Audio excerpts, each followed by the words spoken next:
It turns out that the Great Pyramid of Giza is even more advanced than we thought. It can handle earthquakes with magnitudes of at least 6.8, and that's a big one. During powerful quakes, while nearby buildings were collapsing to the ground in ruins, the pyramid just absorbed the shaking and stayed standing. Was there a secret mechanism that helped it? More than 4,500 years ago, ancient Egyptians built one of the heaviest structures in human history, the Great Pyramid of Giza. Pharaoh Khufu ordered its construction around 2500 BCE, and it took about 26 years to finish. Workers dragged and stacked more than 2.3 million stone blocks, and some of them weighed several tons each. The finished pyramid was about 480 feet tall. It's just a bit lower than the Ritz Tower in Manhattan, which reaches 541 feet. But that might not even be the most shocking part. The pyramid was likely built to handle earthquakes. Recently, researchers from Egypt and Japan decided to study how vibrations move through the pyramid. Now, the pyramid is over 4,600 years old, so they didn't want to shake it on purpose and risk damaging it. But they still managed to test about 40 different spots inside and around the giant structure with the help of special equipment called highly sensitive accelerometers. Their tools measured tiny waves moving through stone. Ultimately, it could help them figure out what would happen if the ground started shaking.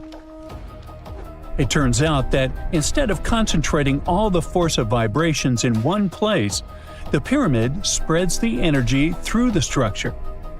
In simple words, it behaves like a giant shock absorber. The vibrations weaken while moving through the pyramid, instead of building up and cracking it apart. Egypt has been shaken by earthquakes many times over thousands of years. Some of them were strong enough to wreck entire parts of Cairo. And while some nearby buildings were badly damaged or completely destroyed, the Great Pyramid is still standing. Scientists say that the structure is incredibly balanced. The huge weight is distributed so evenly that the pyramid remains stable even when the ground moves underneath it. The shape helps too. A pyramid pushes weight downward and outward, and this makes it harder for its parts to collapse inward. For example, in 1992, a massive earthquake hit Egypt.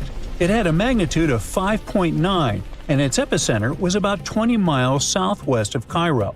It damaged or destroyed more than 129,000 buildings. Old tombs near the Valley of the Kings had to be reinforced so they wouldn't collapse. But the Great Pyramid didn't really care, having lost just one stone. One big reason is the pyramid's design. Its base is enormous, more than 755 feet wide. That wide bottom helps spread out force and keeps the structure stable during shaking. The pyramid is also extremely symmetrical. This helps balance pressure from all sides. Plus, underneath, there's solid bedrock that acts like a super strong foundation. Then, there are the blocks themselves. Ancient builders used huge limestone blocks that lock together like giant puzzle pieces. During an earthquake, such a structure can absorb and spread vibrations. It won't crack apart right away. The Great Pyramid wasn't Egypt's first attempt at pyramid building. Earlier rulers had already been experimenting for many generations. For example, more than 100 years before Khufu, Egyptians built the step pyramid at Saqqara. Instead of having smooth sides, it looked like giant stone stairs. Later, Khufu's father started building larger pyramids with smooth outer sides, much closer to the famous pyramids we know today. Over time, Egyptian builders kept learning what worked and what failed. Yep, some later pyramids tried cheap shortcuts. One pyramid used part of a natural hill to save materials. But that made the structure less stable because fewer blocks locked together. Another pyramid, called the Black Pyramid, was built mostly from mud bricks. True, it was cheaper, but also much weaker. No wonder it aged horribly. Rain and erosion slowly destroyed the structure. Some of those later pyramids eventually collapsed completely. But let's get back to the Great Pyramid and its earthquake survival skills. Scientists actually went inside it and measured its vibrations. They studied places like the King's Chamber, the Queen's Chamber, underground tunnels, and hidden rooms above the King's burial chamber. They found out that the entire pyramid vibrated almost perfectly evenly from one stone block to another. It means that the whole construction moves together as one giant object instead of shaking apart in different directions. And that's the most important thing during an earthquake. Now, the ground around the pyramid vibrates very differently, at a much lower frequency.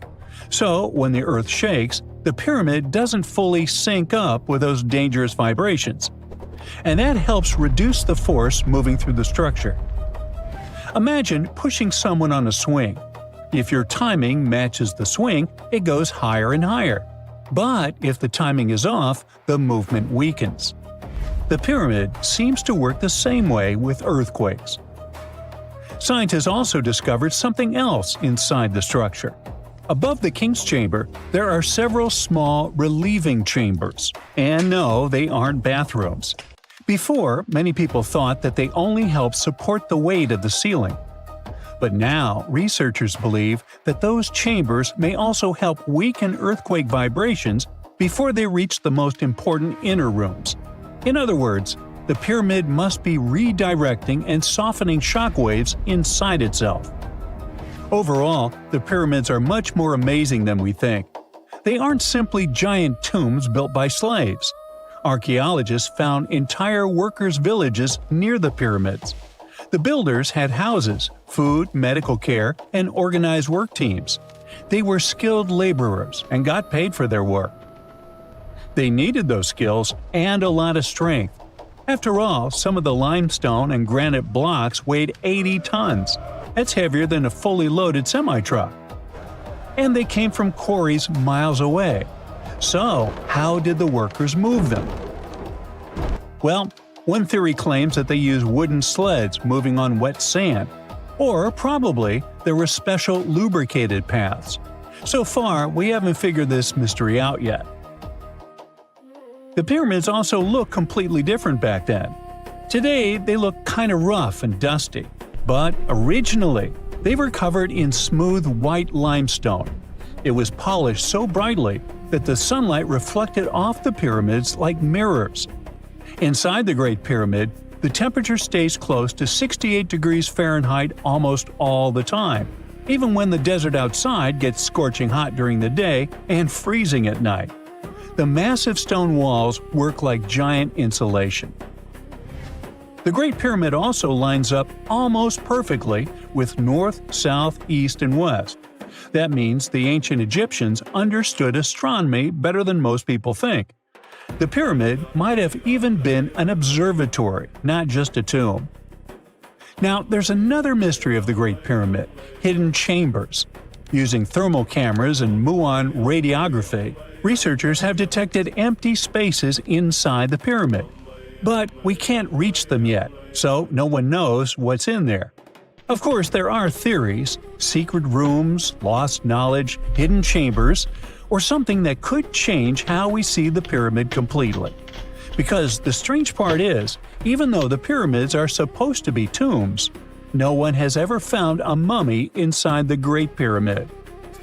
The whole complex is huge. Giza isn't just 3 pyramids. There are smaller satellite pyramids, temples, worker villages, and long walkways connecting everything. The whole area shows how much planning went into these structures and how important they were to the ancient Egyptians. And the math involved is cool too. The Great Pyramid's base covers about 13 acres, and if you take the perimeter of the pyramid and divide it by the height, you'll get roughly 3.1416. That's pi. The ancient Egyptians managed to do it without modern tools, and scientists still don't understand how. Then, there's the alignment with the stars. Some researchers have proposed that the 3 main pyramids at Giza line up with the 3 stars in Orion's belt.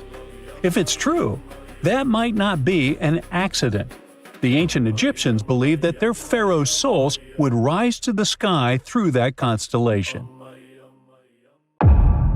It turns out the Great Pyramid of Giza might be way older than we think, like over 20,000 years old.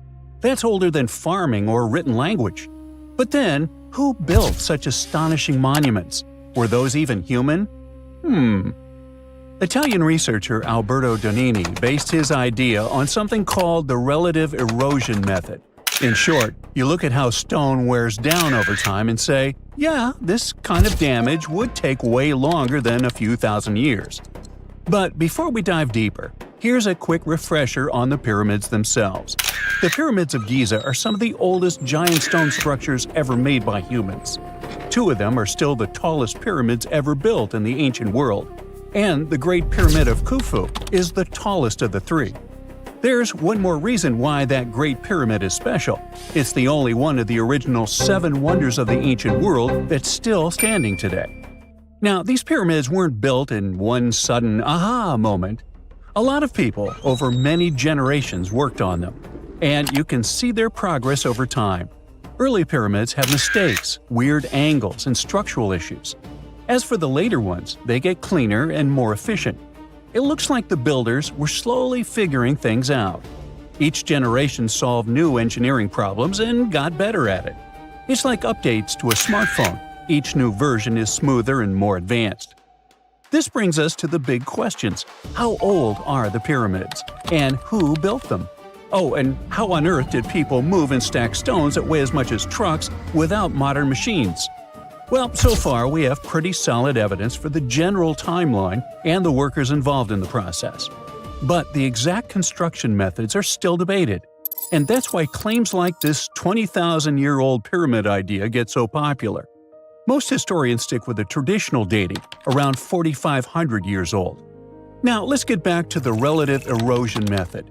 Wind, rain, heat, cold, they all slowly eat away at rock. And the longer a stone sits outside, the more damage it collects. Like how an old sidewalk looks way rougher than a brand new one. And the Great Pyramid wasn't always rough and blocky. It used to be wrapped in smooth white limestone. But after a big earthquake in the year 1303, Egyptians pulled off the outer stones and used them to rebuild Cairo. That's why parts of the pyramid have only been exposed to the weather for about 675 years. At the base of the pyramid, there's a limestone pavement. Some of it was hidden under those casing stones for thousands of years and only got exposed after they were removed. Right next to it, there's pavement made of the same stone, but it has been exposed since the day the pyramid was built. These different amounts of time in the open turn the pyramid into a natural stopwatch. Basically, Donini looked at 2 parts of the same stone, asking a simple question. If this much damage happened in 675 years, how long would it take to make that much damage? To get the answer, he didn't examine just one spot. He checked 12 different places around the pyramid, because stone doesn't wear down evenly everywhere. Some areas get more wind, others are exposed to more sun, and some may have tiny cracks that speed things up. Because of that, the numbers he got were very different. Some spots made the pyramid seem pretty young. Other spots made it seem crazy old. So instead of picking one number, he averaged them all together. And when he did that, the average came out to around 25,000 years old. If that estimate is even a bit close, it would mean the pyramid was built way earlier than we think, somewhere around 2300 BCE. Now, Donini doesn't claim this is an exact date. According to his analysis, there's a strong chance that the pyramid is much older than traditionally believed, but it's not a guarantee. So, it's no wonder that a lot of experts strongly disagree with this theory, which makes it controversial. Now, that's a great thing about science. It's based on facts, not whatever is popular at the time. But let's sneak a peek inside these mysterious ancient pyramids. The Great Pyramid is the oldest of the 3 famous pyramids of Giza, and it's also the biggest. It was built as a tomb for Pharaoh Khufu, who ruled during Egypt's 4th dynasty. If you've ever heard the name Cheops, that's just the Greek version of Khufu's name. Basically, same guy, like Robert versus Bob. Right next to the Great Pyramid, there are 2 more large pyramids. Those weren't some random projects, they were built for Khufu's family. All three were constructed during Egypt's Old Kingdom, spread out over 3 generations of rulers. We really can't pin down the exact dates because we don't have enough evidence. Historians have to piece the whole story together with the help of ancient records, inscriptions, and radiocarbon dating, like assembling a timeline from half-burned notes and faded receipts. One big mystery is whether each pharaoh lived long enough to see their pyramid finished. These projects were massive and took years, even decades. It's very possible that some pyramids were completed by the next ruler after the original pharaoh passed away. The Great Pyramid itself was likely built around 100 years after an earlier one, which was a step pyramid. It was kind of a prototype that helped Egyptian builders figure out how to go from stacked steps to smooth-sided giants. But how did they actually pull this off? Because stacking millions of giant rocks into a perfectly shaped pyramid is not something you do when you're bored. First thing we should consider, nobody had really done this before. The older pyramid was more like a giant stone staircase, so cool but very different. The pyramids at Giza were a whole new level. That's like going from building a shed to suddenly constructing a skyscraper and somehow not messing it up. For one thing, ancient Egypt had it pretty good back then. Every year the Nile flooded, and when the water went away, it left behind super fertile soil. In other words, they had tons of food, more than enough to keep people alive and feed a massive workforce. That extra food powered the pyramid project. The rulers figured out how to organize farming really well. They took that extra food and used it to support thousands of workers. Now, speaking of workers, some people likely worked on the pyramids full-time. Others were farmers who helped out when they weren't busy in the fields. Some people probably paid their taxes by doing labor. Plus, researchers found notes that showed a lot of day-to-day planning. During the wet season, Egyptians used shallow boats to float heavy stones closer to the site instead of dragging everything across land. So, the river was handling a lot of the heavy lifting. The real headache was getting those massive stones up. You just can't lift a multi-ton rock over your head and hope for the best. The defeat would be crushing. The builders had to use ramps. But if you build one long straight ramp from the ground all the way to the top of the pyramid, that ramp would be so huge it'd be like another pyramid. Like, congrats, you built the wrong pyramid first. So because of that, people came up with other ideas. Maybe the ramp wrapped around the outside, spiraling up like a parking garage. Or maybe the ramp was hidden inside the pyramid, which sounds cool and mysterious, but there's not great proof for it yet. What helped a lot was a discovery of an old stone quarry called Hatnub from the same time period. Archaeologists found a super steep ramp system that everyone used to think was impossible. It had holes for wooden posts on the sides, and workers probably used ropes and sleds to drag huge stone blocks uphill. Just imagine a group of people hauling a sled while looping ropes around posts for extra leverage. It's like ancient gym bros doing leg day non-stop. If the pyramid builders used something like that, it means the ramps didn't need to be massive. They could be way shorter and steeper. In any case, the mystery of the pyramids is far from solved. Maybe one day, someone will discover the rest of the tale. In April 2026, scientists made a discovery that could change how we see Egypt's ancient pyramids. Using advanced scanning methods similar to X-rays but on a massive scale, they detected 2 hidden air-filled spaces inside the Menkaure pyramid. This pyramid, the smallest at Giza, was long thought to be simple and solid, with no secret rooms left to find. That idea has now been overturned. The discovery came from a joint team working on the Scan Pyramids project. Their attention was drawn to the pyramid's eastern side, where the stone surface looks unusually smooth and polished. This detail stood out because the only other place with similar stonework is the pyramid's known entrance on the north side. That raised a question. Could there be another entrance hidden here? To investigate, the team used a mix of technologies, including radar, ultrasound, and electrical scanning. By combining all the data into a single image, a method called image fusion, they were able to see what lies just beneath the surface without damaging the pyramid. What they found were two small but clearly shaped empty spaces, just over a meter behind the outer wall. These aren't random cracks or damage. Their clean shapes and precise placement suggest they were built on purpose. Even more interesting is their direction. Most passages inside pyramids run horizontally, but these voids are vertical. That unusual design has led researchers to rethink what might be hidden inside. One idea is that these spaces are part of a hidden internal ramp used during construction. Another is more dramatic. They could protect a sealed chamber. Their location on the eastern side, the direction of the rising sun, which symbolized rebirth in ancient Egyptian culture, adds another layer of meaning. There's also a high-stakes possibility. These voids might lead to a burial chamber that has never been opened. While many pyramid chambers were looted in ancient times, a carefully hidden and sealed space could have escaped attention for thousands of years. If that's true, it could still contain original objects placed there for Pharaoh Menkaure over 4,500 years ago. This isn't the first major find by the Scan Pyramids team. In 2023, they revealed a hidden corridor inside the Great Pyramid of Giza. But this new discovery is different. It challenges the long-standing belief that the Menkaure Pyramid was built without complex internal features. The technology behind this breakthrough is just as important as the discovery itself.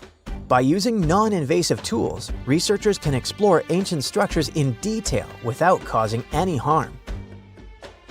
That means more secrets can be uncovered while keeping these monuments intact. The next step is figuring out where these hidden spaces lead. If they do connect to an entrance or a deeper chamber, they could finally explain why this pyramid was built differently from the others and what it's been hiding all along.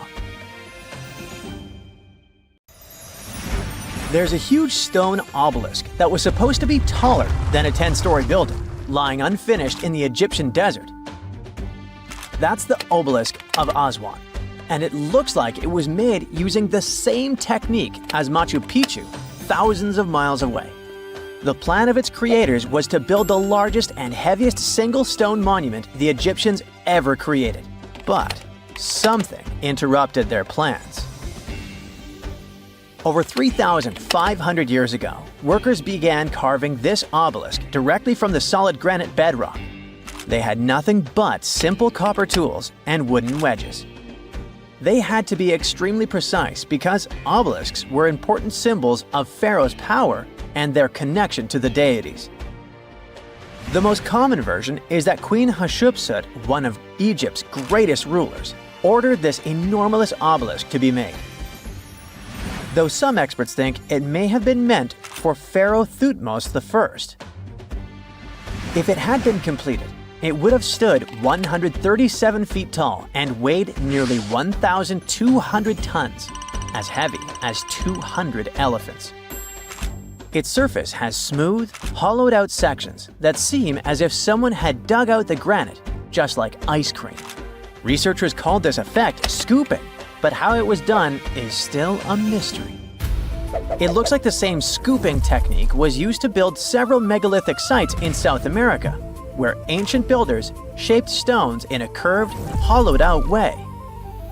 But it is the only construction with such a surface in Egypt.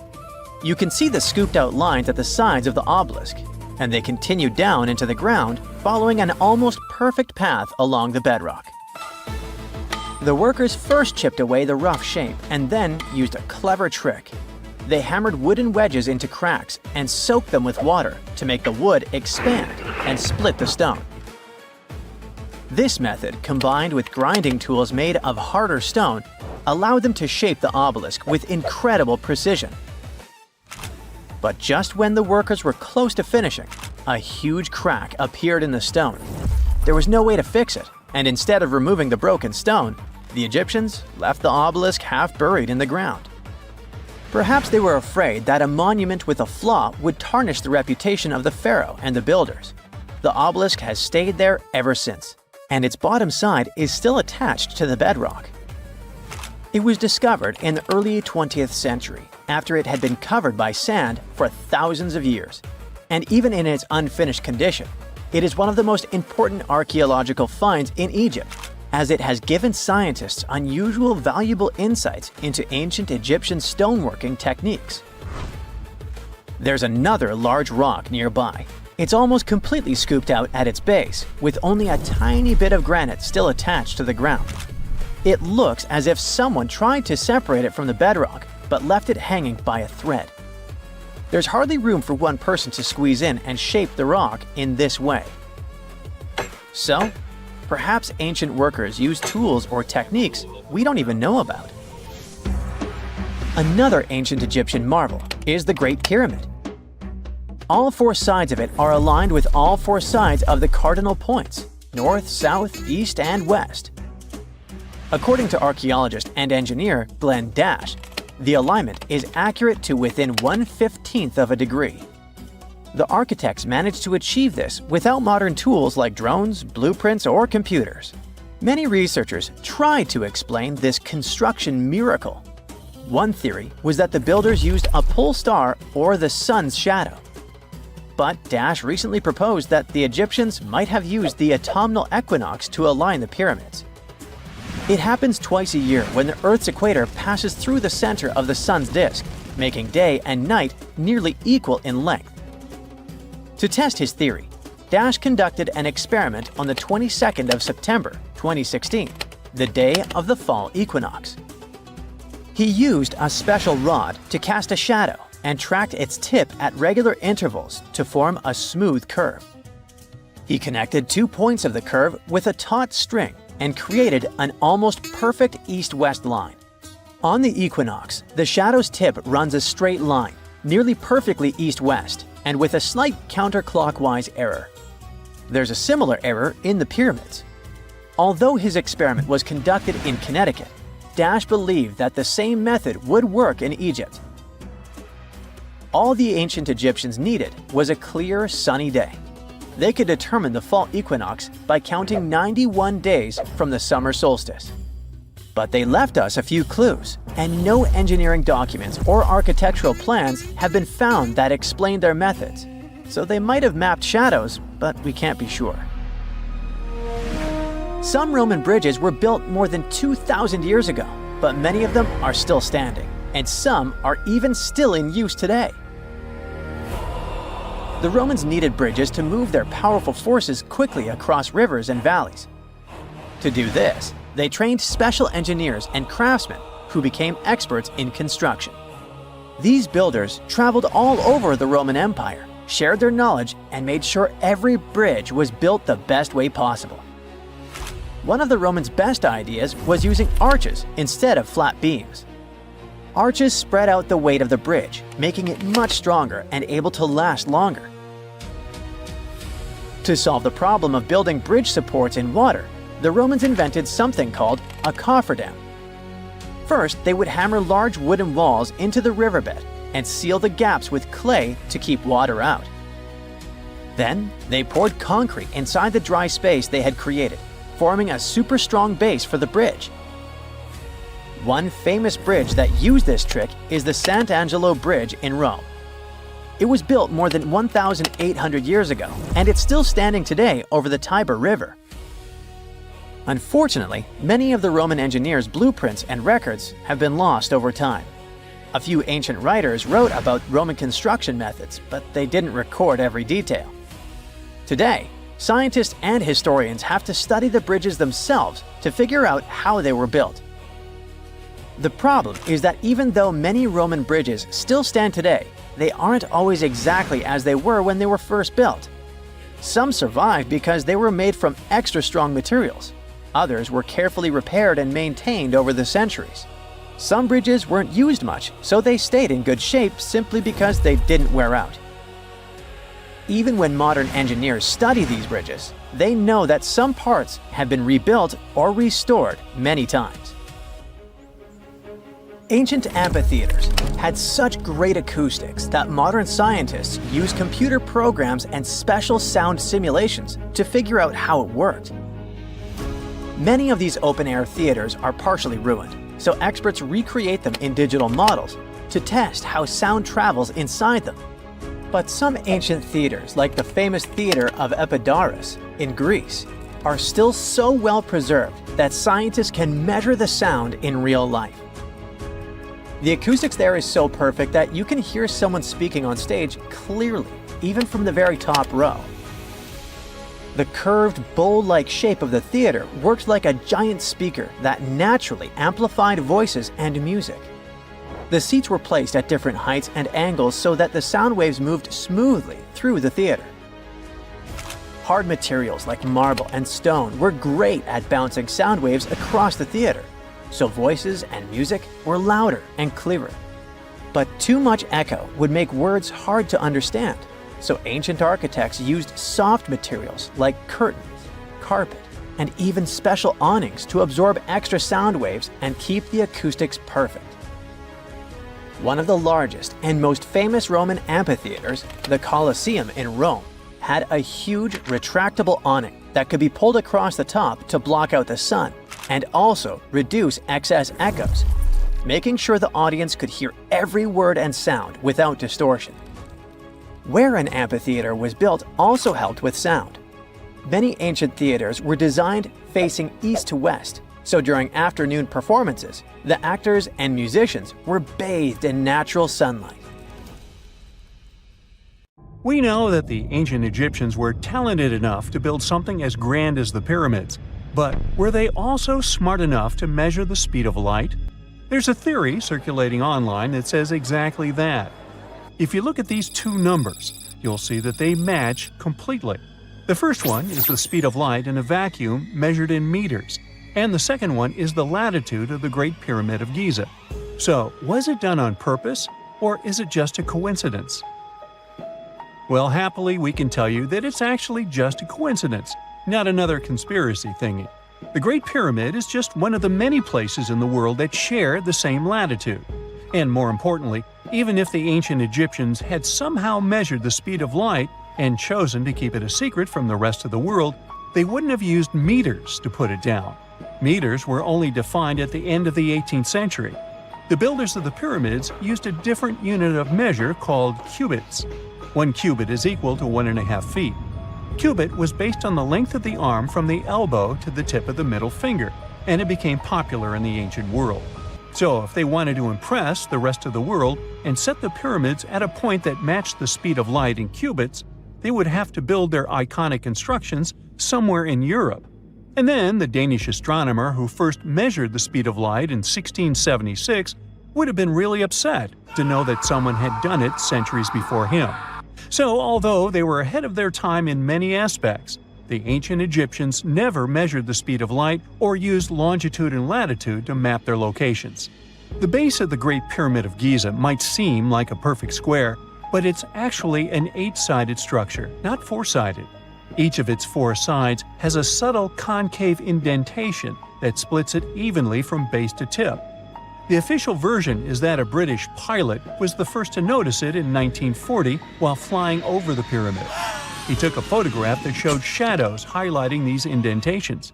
Some people think these lines are only visible from above and can best be seen at dawn and dusk during the spring and autumn equinoxes. This has led to a freaky theory that the ancient Egyptians might have designed the pyramids to communicate with something looking at them from above. Now, the Great Pyramid is one of only 3 pyramids that used to have a swivel door. It weighed around 20 tons, but they could still easily open it from the inside. Its precise fit made it nearly invisible from the outside, with no visible latch or handle. There were only slight variations in the exterior stone that gave out an opening.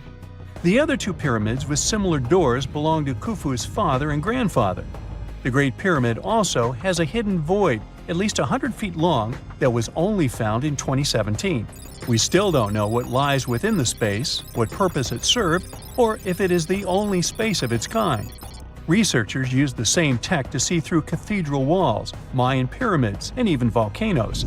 It depends on a natural shower of subatomic particles called muons. They pass more easily through empty space than through solid materials. So if they arrange multiple muon detectors around a structure, scientists can map out its solid and empty areas. A team of scientists placed muon detectors inside the Great Pyramid and allowed them to gather data for months. Scientists have analyzed samples of the mortar used to build the pyramids many times. Although we know its composition, modern technology still can't replicate it. The mortar is mostly made from processed gypsum, but it wasn't used like the cement we use for bricks today. Instead, they used it to support the joints between the massive stones as they were set in place. The estimated amount they needed to construct the Great Pyramid was around 500,000 tons of mortar. The gypsum mortar is stronger than the stones themselves and has held up for thousands of years. Now, all four sides of the Great Pyramid are aligned with the cardinal points – north, south, east, and west. According to geologist and engineer Glenn Dash, the alignment is accurate to within 4 minutes of arc, or 1/15th of a degree. The architects managed to achieve this without modern tools like drones, blueprints, or computers. Many researchers try to explain this construction miracle. Maybe they used the pole star or the sun's shadow. Dash recently proposed a new, simpler idea. The Egyptians might have used the autumnal equinox to align the pyramids. It happens twice a year when the Earth's equator passes through the center of the sun's disk, making day and night nearly equal in length. To test his theory, Dash conducted an experiment on the 22nd of September 2016, the first day of the fall equinox. He used a special rod the Egyptians had to cast a shadow and tracked its tip at regular intervals, forming a smooth curve. By connecting 2 points of the curve with a taut string, he created an almost perfect east-west line. Dash noted that on the equinox, the shadow's tip runs in a straight line, nearly perfectly east-west, and with a slight counterclockwise error. There's a similar error in the pyramids. Although his experiment was conducted in Connecticut, Dash believes that the same method would work in Egypt. All the ancient Egyptians needed was a clear, sunny day. They could determine the fall equinox by counting 91 days from the summer solstice. But they left us few clues, and no engineering documents or architectural plans have been found that explain their methods. So they might have mapped shadows, but it's not definite. Now, scientists have long wondered how heavy stone blocks were carried to the pyramid sites, and they might finally have an answer. A research team from the University of North Carolina, Wilmington, has discovered that 31 pyramids are likely to have been built along a long-lost ancient branch of the River Nile. It's now hidden under desert and farmland. For many years, archaeologists have thought that ancient Egyptians must have used a nearby waterway to transport materials, equipment, people, and whatever else they needed to build the pyramids on the river. But up until now, they weren't certain of the location, shape, size, or proximity of this waterway to the site of the pyramids. The group of researchers used radar satellite imagery, historical maps, geophysical surveys, and sediment coring to map the river branch. They believe it was buried by a major drought and sandstorms thousands of years ago. The team managed to go below the sand surface and get images of some hidden features thanks to radar technology. They found hidden rivers and ancient structures running at the foothills of where most of the ancient Egyptian pyramids lie. The discovery of this extinct river branch helps explain the high pyramid density between Giza and Lisht, in what is now an inhospitable area of the Sahara Desert. Now, Egypt isn't the only country with the most pyramids in the world. The champion's title here goes to its southern neighbor, Sudan. It has between 200 and 255 pyramids, compared to Egypt's measly 138. They were built by members of the Kingdom of Kush, an ancient civilization that ruled the lands along the Nile River many years ago. They started erecting pyramids around 500 years after the Egyptians had stopped doing it. Their pyramids are much smaller than the Egyptian ones, but were built for the same purposes. Archaeologists are still working to find out how the pyramids in the Sudan were built, how long it took to complete them, and what happened to their society. You have heard about Nikola Tesla. You have definitely heard about the Great Pyramids in Egypt. But what if I told you that Tesla may have probably uncovered the ancient mysteries surrounding the pyramids? Wait, what? Is this a crossover episode? Nope. It's highly probable that the secrets of the pyramids are hidden in plain sight. But first, let's recap what we know about the pyramids. What's so mysterious about them? I mean, they are just old quirky buildings, aren't they? One of the biggest questions is how they were built. Some people think that the pyramids were created by people using only their hands and muscles. But others think that there might have been some kind of crazy energy source that we don't know about yet. Like, what if aliens helped out or something? Just kidding. But this idea of some unknown energy source being used to build the pyramids has been around for ages. Even in old texts, like the pyramid texts, it talks about how the gods gave us something to build a great power. So maybe there was something really powerful and mysterious going on back then? Who knows? Back in the early 1900s, he got obsessed with the Great Pyramids of Egypt. He read numerous books about these ancient structures and was blown away by how much energy they seemed to have. At that time, not many people knew much about electricity, and Tesla started to wonder if there was some kind of advanced tech hidden in the pyramids. He had an idea that the power of the pyramids had to do with electromagnetism, and he put a lot of time and effort into trying to figure out the mystery. Tesla had some pretty unusual theories about the Great Pyramids. He thought that they could actually store and move electricity, which could then be used to power up the areas around them. He also had this theory that the pyramids were built using some kind of crystal energy. He believed that the chambers inside the pyramids could have these super powerful crystals that could control the electromagnetic fields. But that's not all. Tesla also had this idea that the materials used to make the pyramids had properties that allowed them to trap energy from the sun and the moon. And not just a little bit of energy. He thought that the pyramid could actually create this massive energy field that could light up whole cities or even brighten up dark places. He thought that the pyramids could be used as giant power plants to generate electricity and run machines. Tesla even believed that the pyramids were somehow linked to cosmic energy, which could be used for spiritual enlightenment and healing. How very new age of him. Anyway, Tesla wasn't just pulling these ideas out of thin air. He was seriously into studying everything he could about the pyramids, from ancient artifacts and texts to hieroglyphs and drawings. And he came up with this idea that the pyramids were designed to be energy amplifiers, and some kind of unknown energy source was used during their construction. Some people thought Tesla was eccentric for coming up with these theories, but his ideas have actually had a huge impact on the way we think about the pyramids today. Researchers and scholars have been digging into his theories for years and using them to uncover some of the biggest mysteries surrounding these ancient structures. For example, recently scientists have used theoretical physics to investigate how the Great Pyramid of Egypt would react to certain radio waves. They found out that if the radio waves were a certain length, the pyramid could concentrate the energy inside its rooms and focus it under its base. The scientists did lots of calculations to figure this out. They first thought about what radio wavelengths would work best. Then they made a model of how the pyramid would react to the waves. They figured out how much of the energy from the waves would get absorbed or spread out. Lastly, they checked how the energy would move around inside the pyramid when the waves hit it. To help explain all of this, the scientists used something called multipole analysis. This is when you take a complicated object and break it down into simpler parts. Then you can see how each part interacts with the energy that's coming in.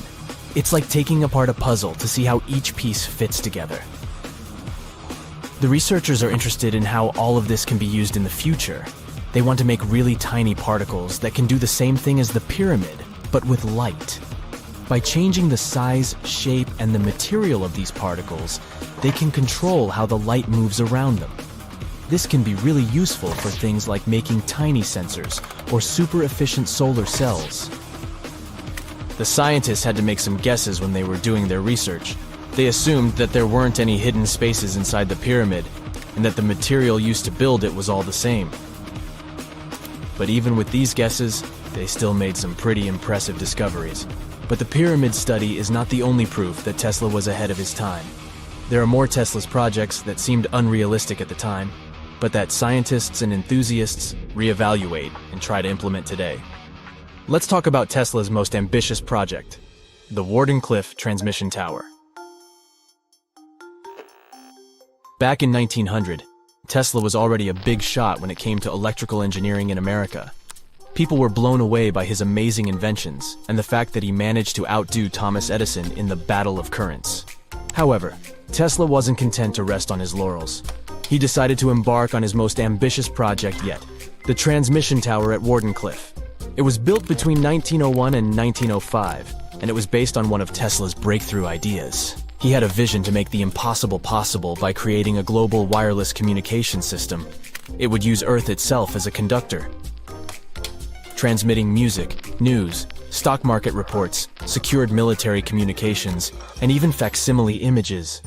Does it sound familiar? Right, it sounds just like the internet that we use today, only without the use of any wires. But Tesla had a much bigger dream in mind: to transmit power wirelessly. He already proved that high-frequency signals could be sent without any wires using his Tesla coil transformers, and this sparked his obsession with wireless energy transmission.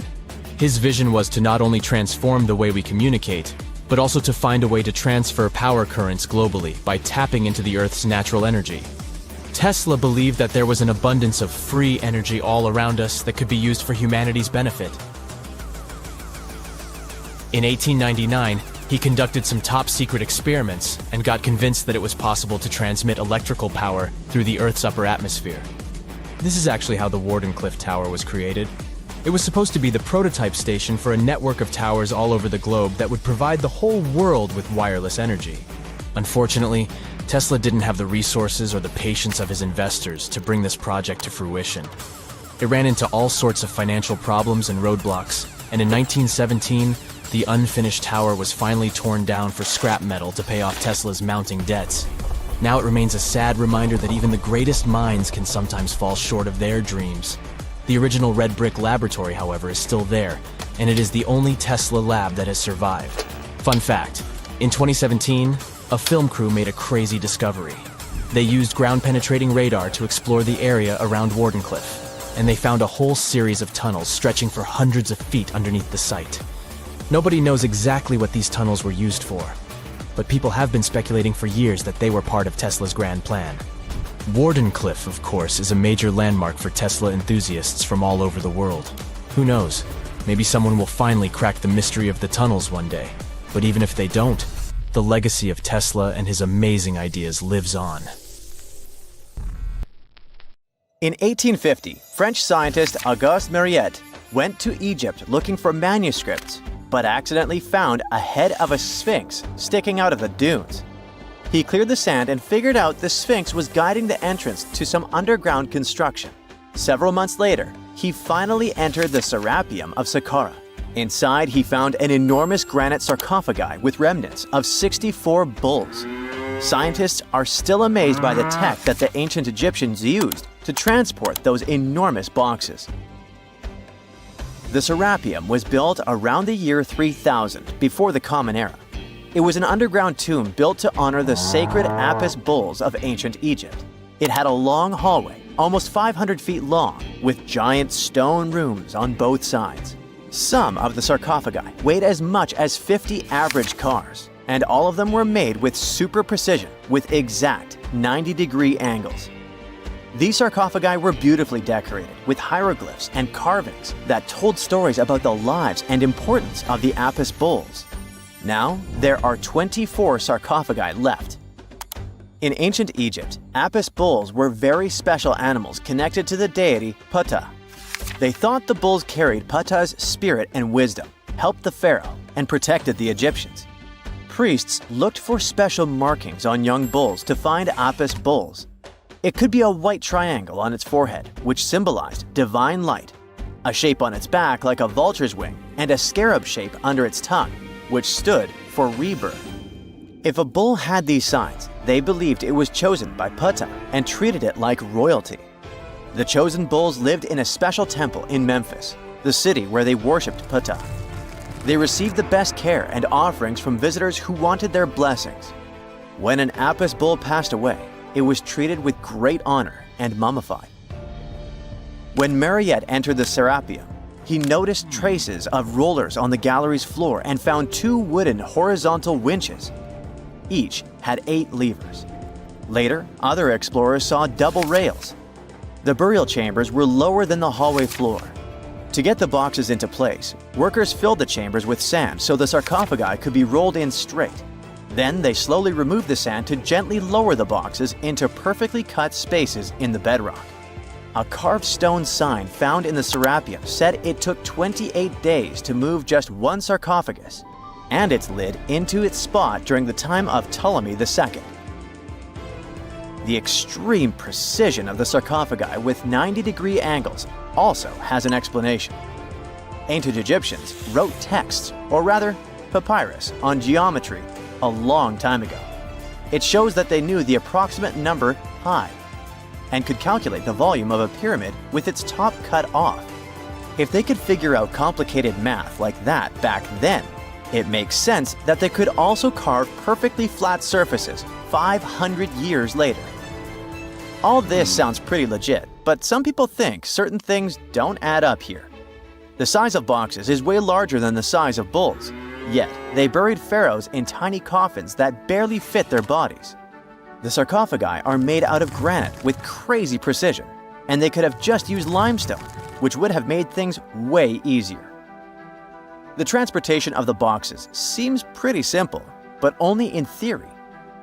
If one person could pull about 440 pounds, then at least 250 people would be needed to pull just one box. The tunnels in the Serapeum are really narrow, only about 2 feet wider than the boxes themselves. There's no way hundreds of people could have squeezed into those tight spaces to pull the boxes. And even if they did, how would they turn the box in the cramped corridor, lower it into its niche, and place it perfectly in the middle? Somehow, they did this 24 times, and every box is centered perfectly. Plus, the chambers were dusty, and there were no signs of soot from lamps. This means they must have worked in almost complete darkness. The real use of the boxes could also be different. A long time ago, even before the Egyptian pharaohs ruled, the local people already knew how to use fermentation. It happens when tiny organisms called yeast eat certain ingredients like starch and turn them into gas and ethanol. So someone in ancient Egypt probably put food like barley, bread, and even meat inside a giant stone box, then closed it tight with a heavy lid. These stone boxes, carved from granite, were so precisely made that they were almost completely sealed, so nothing could escape from it. As the yeast inside the box started working, it created more and more CO2 gas. It built up pressure inside the box. The granite boxes were incredibly strong. They could handle more pressure than a car tire can hold. When granite was squeezed under such pressure, its crystals produced a tiny electric charge. This effect was possible because granite contains quartz, a material that reacts to pressure this way. The process also needed meat or animal parts, possibly to help the yeast grow better. Meat contains something called oleic acid, which yeast needs to keep growing and to survive the bad effects of the ethanol it produces. As the pressure inside the box kept growing, the combination of gases and electricity made these boxes not just ancient fridges, but powerful energy systems. Over time, the pressure inside got so strong that it could push the lid open and the gas would escape with a pop. But when people rediscovered the Serapeum in 1850, they found old drawings that showed piles of stones stacked on top of some of the box lids. So, someone long ago probably tried to make the lids even heavier by adding extra weight to make it harder for the gas pressure to push them open. This extra weight also meant the quartz crystals in the granite could keep creating more electricity under all that pressure. If someone opened one of these stone boxes thousands of years later, they would only find bones from bulls that were placed in the box. And that's exactly what Mariette discovered in the 1850s. They opened the Serapeum for visitors soon after the first excavations in the second half of the 19th century. Prince of Wales even had a luncheon with his guests in one of the sarcophagi. Sands and earthquakes made the site inaccessible for a while, but now you can visit it again and try to solve the mystery yourself. With new tech, we could have answers to many other historical mysteries soon.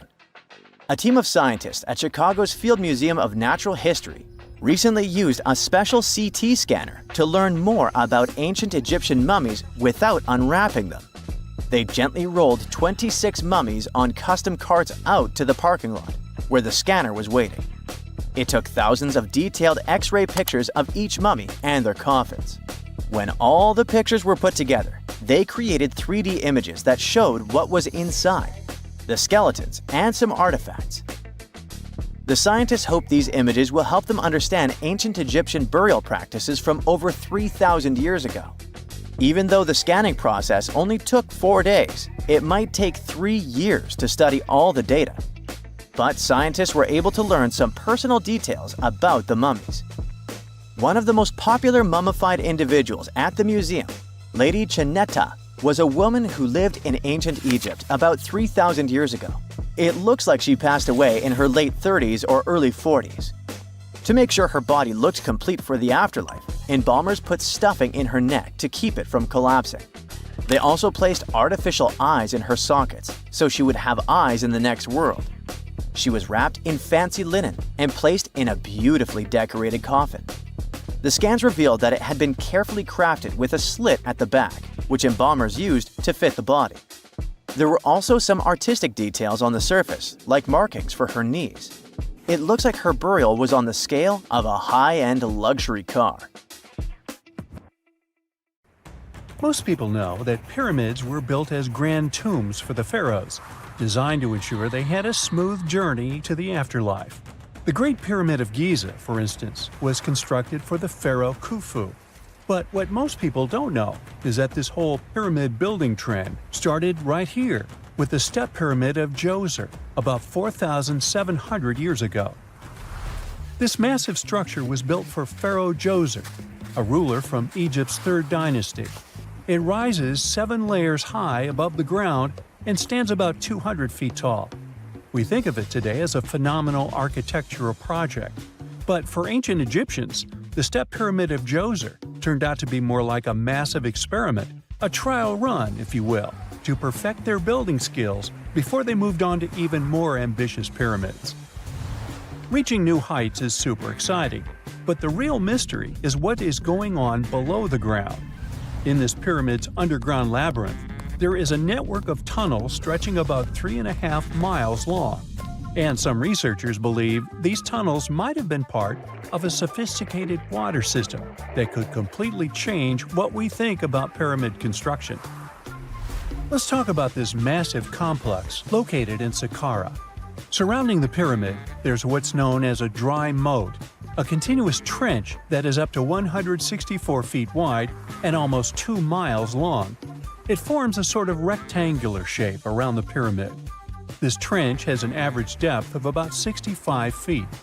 Now, if you were to add up all the earth and rock they dug out to create this moat, it would be about 10 times the volume of the step pyramid itself.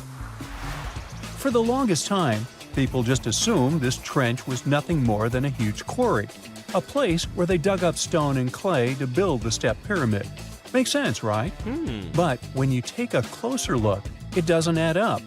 The trench is too narrow and deep to be practical for mining, and its layout doesn't match anything we know about ancient Egyptian quarrying methods.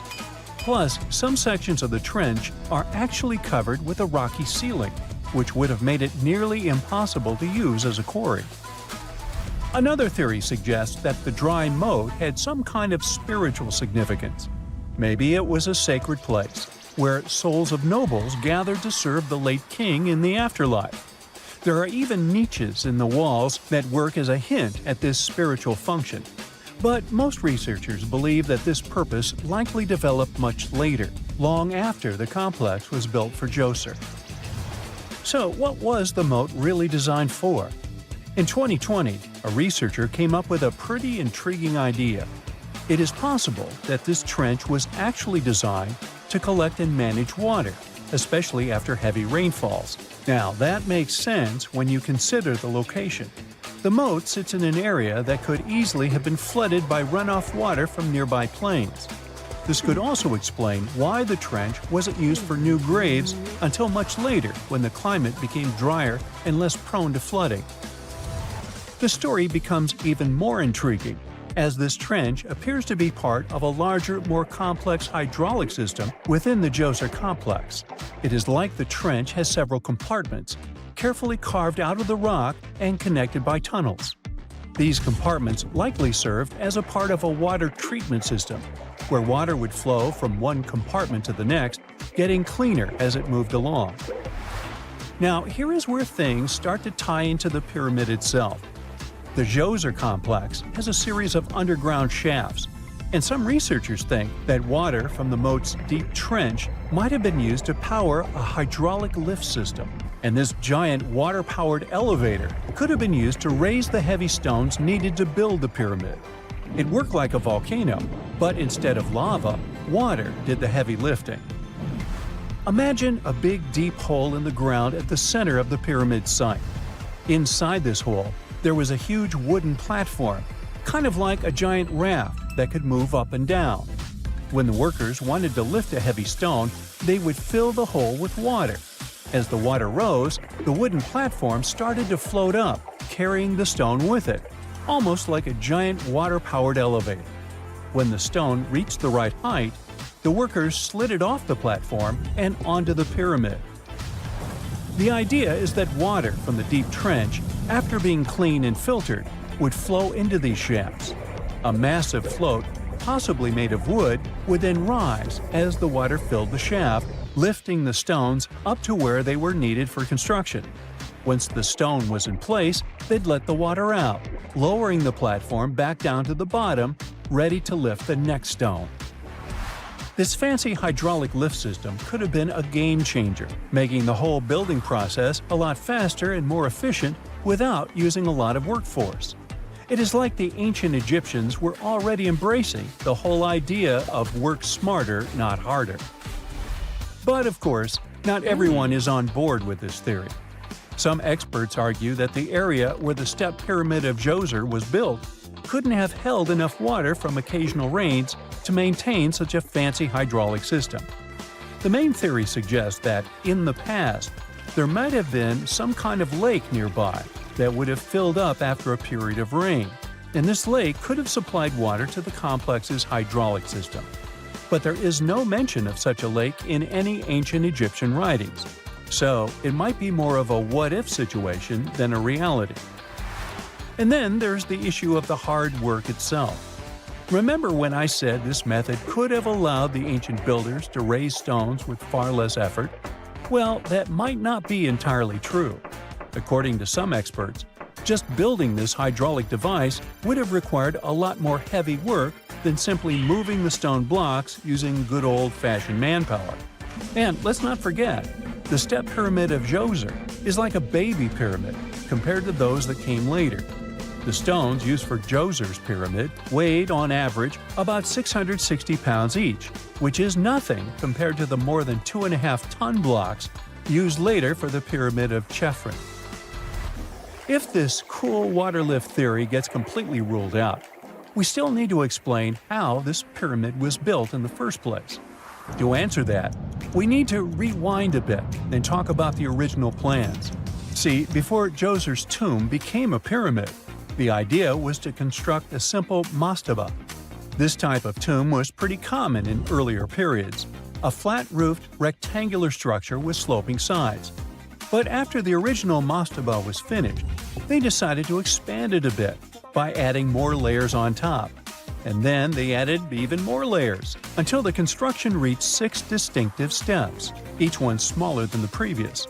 And they probably did all this by raising those heavy stones using ramps, not a water-powered elevator. There is still so much we don't know about the step pyramid of Djoser. More research is definitely needed to fully understand how this system worked, or if it even existed at all. But the idea of using water to help build the pyramid adds a whole new layer to our understanding of ancient Egyptian engineering. It's a powerful reminder of just how clever and resourceful those builders were, using the natural landscape and the power of water to create one of the most iconic monuments in history. Egyptologists have been digging around every inch of the Great Pyramid for ages. Yet somehow, they overlooked this stunning pink granite bathtub buried a few miles next to it. And here's the deal. This mysterious oval tube lying next to the Khufu pyramid for years may provide evidence that the Egyptians built the pyramids not only for monumental purposes, but also to generate electricity, experimenting with it long before Alessandro Volta and Thomas Edison. The Giza Plateau is famous for its three pyramids, Khufu, Khafre, and Menkaure. But there are also two smaller foundations next to them, the unfinished North Pyramid of Zayat el-Aryan and the Layer Pyramid. Some researchers say these buildings were never finished, while others think they were destroyed for more mysterious reasons. One of these reasons might have to do with the original usage of the Giza pyramids, the idea that they were used as an electricity generator. To connect these dots, we need to go back to the beginning of the 20th century. That's when an Italian architect and Egyptologist named Alessandro Barsanti decided to examine the Zayat el-Aryan pyramid. Near the site, he noticed something unusual: scattered granite fragments. To a casual passerby, these might have seemed insignificant, but Barsanti recognized the signs. You see, ancient Egyptians often used sites to prepare stones before transporting them to their final destinations. The fact that there was granite on the ground intrigued him. Granite was a more expensive material than the limestone typically used for pyramids, which suggested that it might have been intended for an important and possibly hidden structure. At a depth of 68 feet, they encountered a huge pink granite block. He kept going with the excavations, and they revealed ancient inscriptions carved into the stones. They sent the drawing to experts, but no one could decipher what they meant. Were they instruction sets to something? That's when Barsanti made his biggest discovery. He found an oval-shaped vat carved from pink granite and polished to a mirror-like finish. The thing is, the vat had been carefully sealed. When they opened it, they found a thin black residue along the walls. I'm thinking something in the lines of a black oily substance. This discovery raised many questions for him. It didn't make sense to him that ancient Egyptians would go above and beyond to seal and protect this strange vat. By 1911, Barsanti had to abandon his effort to figure out what was the deal with that mysterious pit. But his findings intrigued researchers all over the world, and they've got their own opinions about it. One of these modern theories suggests that the other pyramids could have been used as a part of a bigger whole. It suggests that the Khufu pyramid was actually used as a water pump designed to irrigate the desert area. Apparently, the pyramid's internal chambers would function as a hydraulic system. In the 1990s, an engineer took this theory seriously and studied the pyramid's subterranean chamber. Surprisingly, he found actual signs of water damage. Apparently, the pyramid generated powerful compression waves, aka pulses, that could create electricity. This raised an important question. Could the ancient Egyptians have used the pyramids as a generator in order to produce electricity? On paper, that was proven to be possible, but hey, agreeing on the original use of the pyramids is probably one of the most difficult things in the world. So, we're still not 100% sure about this. Apart from that, Egypt is a playground for important discoveries regarding humanity's past. I mean, scientists have just discovered what looks like a cosmic command center, similar to that room from the Doctor Strange movies. They discovered an L-shaped astronomical observatory, measuring around 9,000 square feet, dating back to the 6th century BCE. Definitely the first and largest of its kind from that era. The mud brick structure housed tools used for calculating dates related to ancient Egyptian rites, royal coronations, and agricultural plans.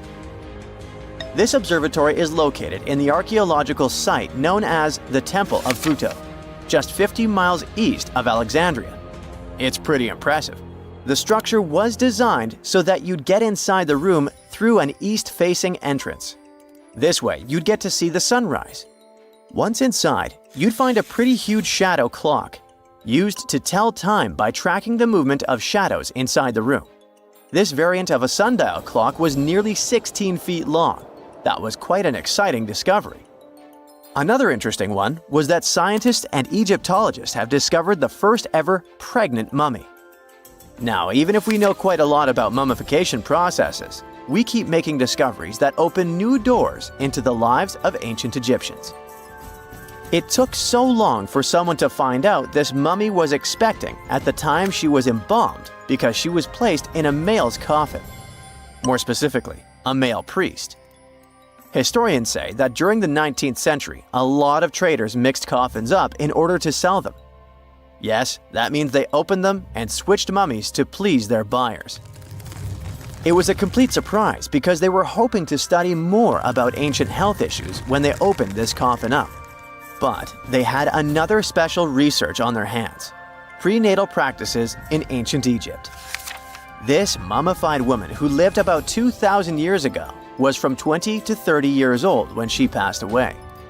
She was found in Thebes, and her remains were incredibly well preserved.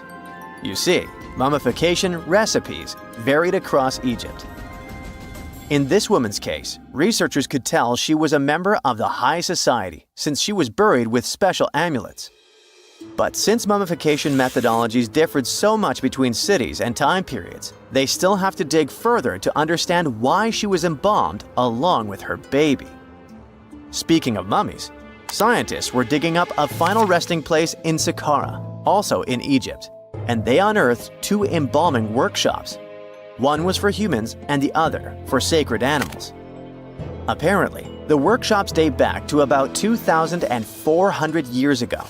They were equipped with stone beds, clay pots, and ritual vessels. Everything you needed to mummify. But that's not all. Archaeologists also stumbled upon cheese stored in jars behind tombs that were over 3,000 years old. Yep, cheese.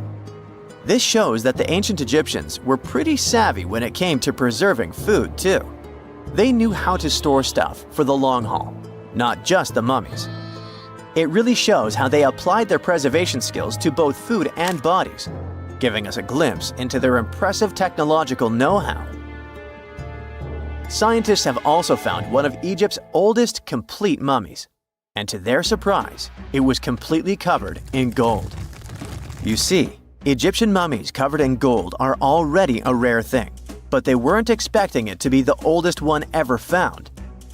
The mummy was quite well preserved, and they could identify that it was the remains of a wealthy man called Hekashepes.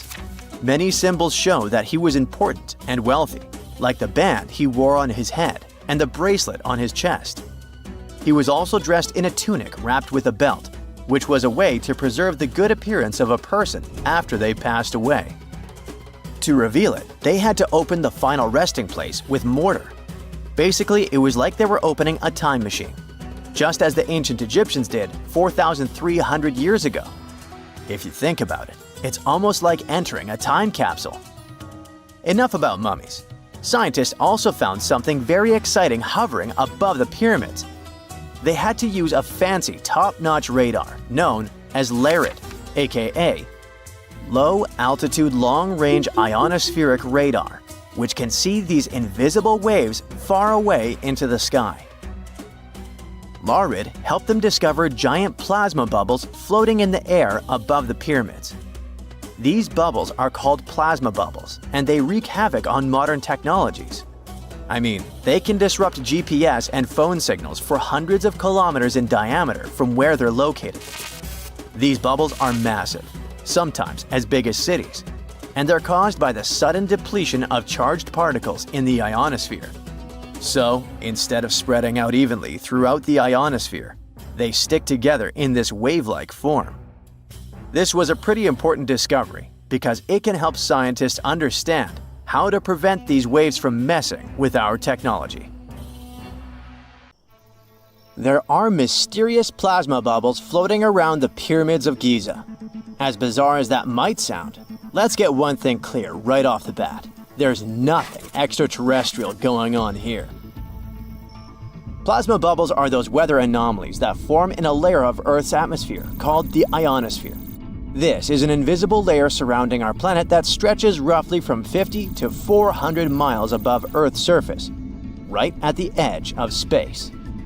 In this layer, The sun, being the giant hot power that it is, basically cooks gases, splitting them into electrically charged particles called plasma. Here's where it gets interesting. At night, especially near the equator, these charged particles get disturbed, and when a bunch of them suddenly vanish at the same time, it forms what we call a plasma bubble. Imagine it like a big empty pocket where the plasma is missing or its quantity is lowered. But it's only considered a plasma bubble if this phenomenon occurs on a large scale, typically around 62 miles in size. If you're already packing your suitcase for Egypt and have put binoculars to look at the tips of the pyramids, I'm sorry to say that we can't see these plasma bubbles with the unaided eye. It's all happening way above our heads, completely invisible to us. Scientists need to use special equipment, like the Latitude Long Range Ionosphere Radar, or LARID, to detect these bubbles. This advanced technology helps researchers track and observe the movement and formation of plasma bubbles in real time. This formation, by the way, can be triggered by solar storms. That brings us to November 2023, when an impressive solar storm occurred. On a scale from 1 to 5, this one was classified as a G3, which is considered a strong event. Solar storms occur when sunspots are basically cooler, darker areas on the sun's surface, release bursts of energy into space. These flares triggered several geomagnetic storms on Earth. While this might sound like doomsday stuff, it didn't disrupt our daily lives too much. In fact, it was great news for skywatchers, since the solar storm created stunning auroras, with the northern lights visible as far south as Greece and Turkey. But this particular storm in 2023 also had another interesting consequence. It caused the largest plasma bubble ever recorded by the Chinese radar. This phenomenon was so massive that it covered regions as far apart as the Egyptian pyramids and the Midway Islands in the Pacific Ocean. Now that's a huge distance, and it is a big deal for science. And that's because plasma bubbles are a growing threat to modern technology. Experts say they can disrupt satellite communications and GPS systems. So if you're using Google Maps or Waze and suddenly it can't figure out where you are, a plasma bubble might be to blame. Great. We now know what's going on with those bubbles, detected above the pyramids of Giza. But things get even weirder inside this ancient construction. Apparently, the Great Pyramid of Giza has the ability to concentrate electromagnetic energy within its interior. A couple of years ago, a group of researchers decided to see what would happen if they took this ancient architecture and hit it with radio waves. I mean, waves that are similar to the kind your phone uses, but on a much larger scale, up to 1,900 feet long. But since they couldn't just start blasting radio waves at the actual pyramid, they did the next best thing: computer modeling. Using these simulations, the researchers discovered something incredible.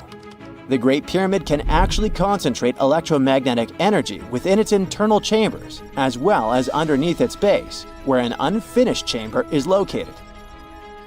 By concentrate, I mean something like trap it. For example, when you shout into a cave, you hear your voice echo back, right? The sound waves don't just disappear, they bounce around and get focused.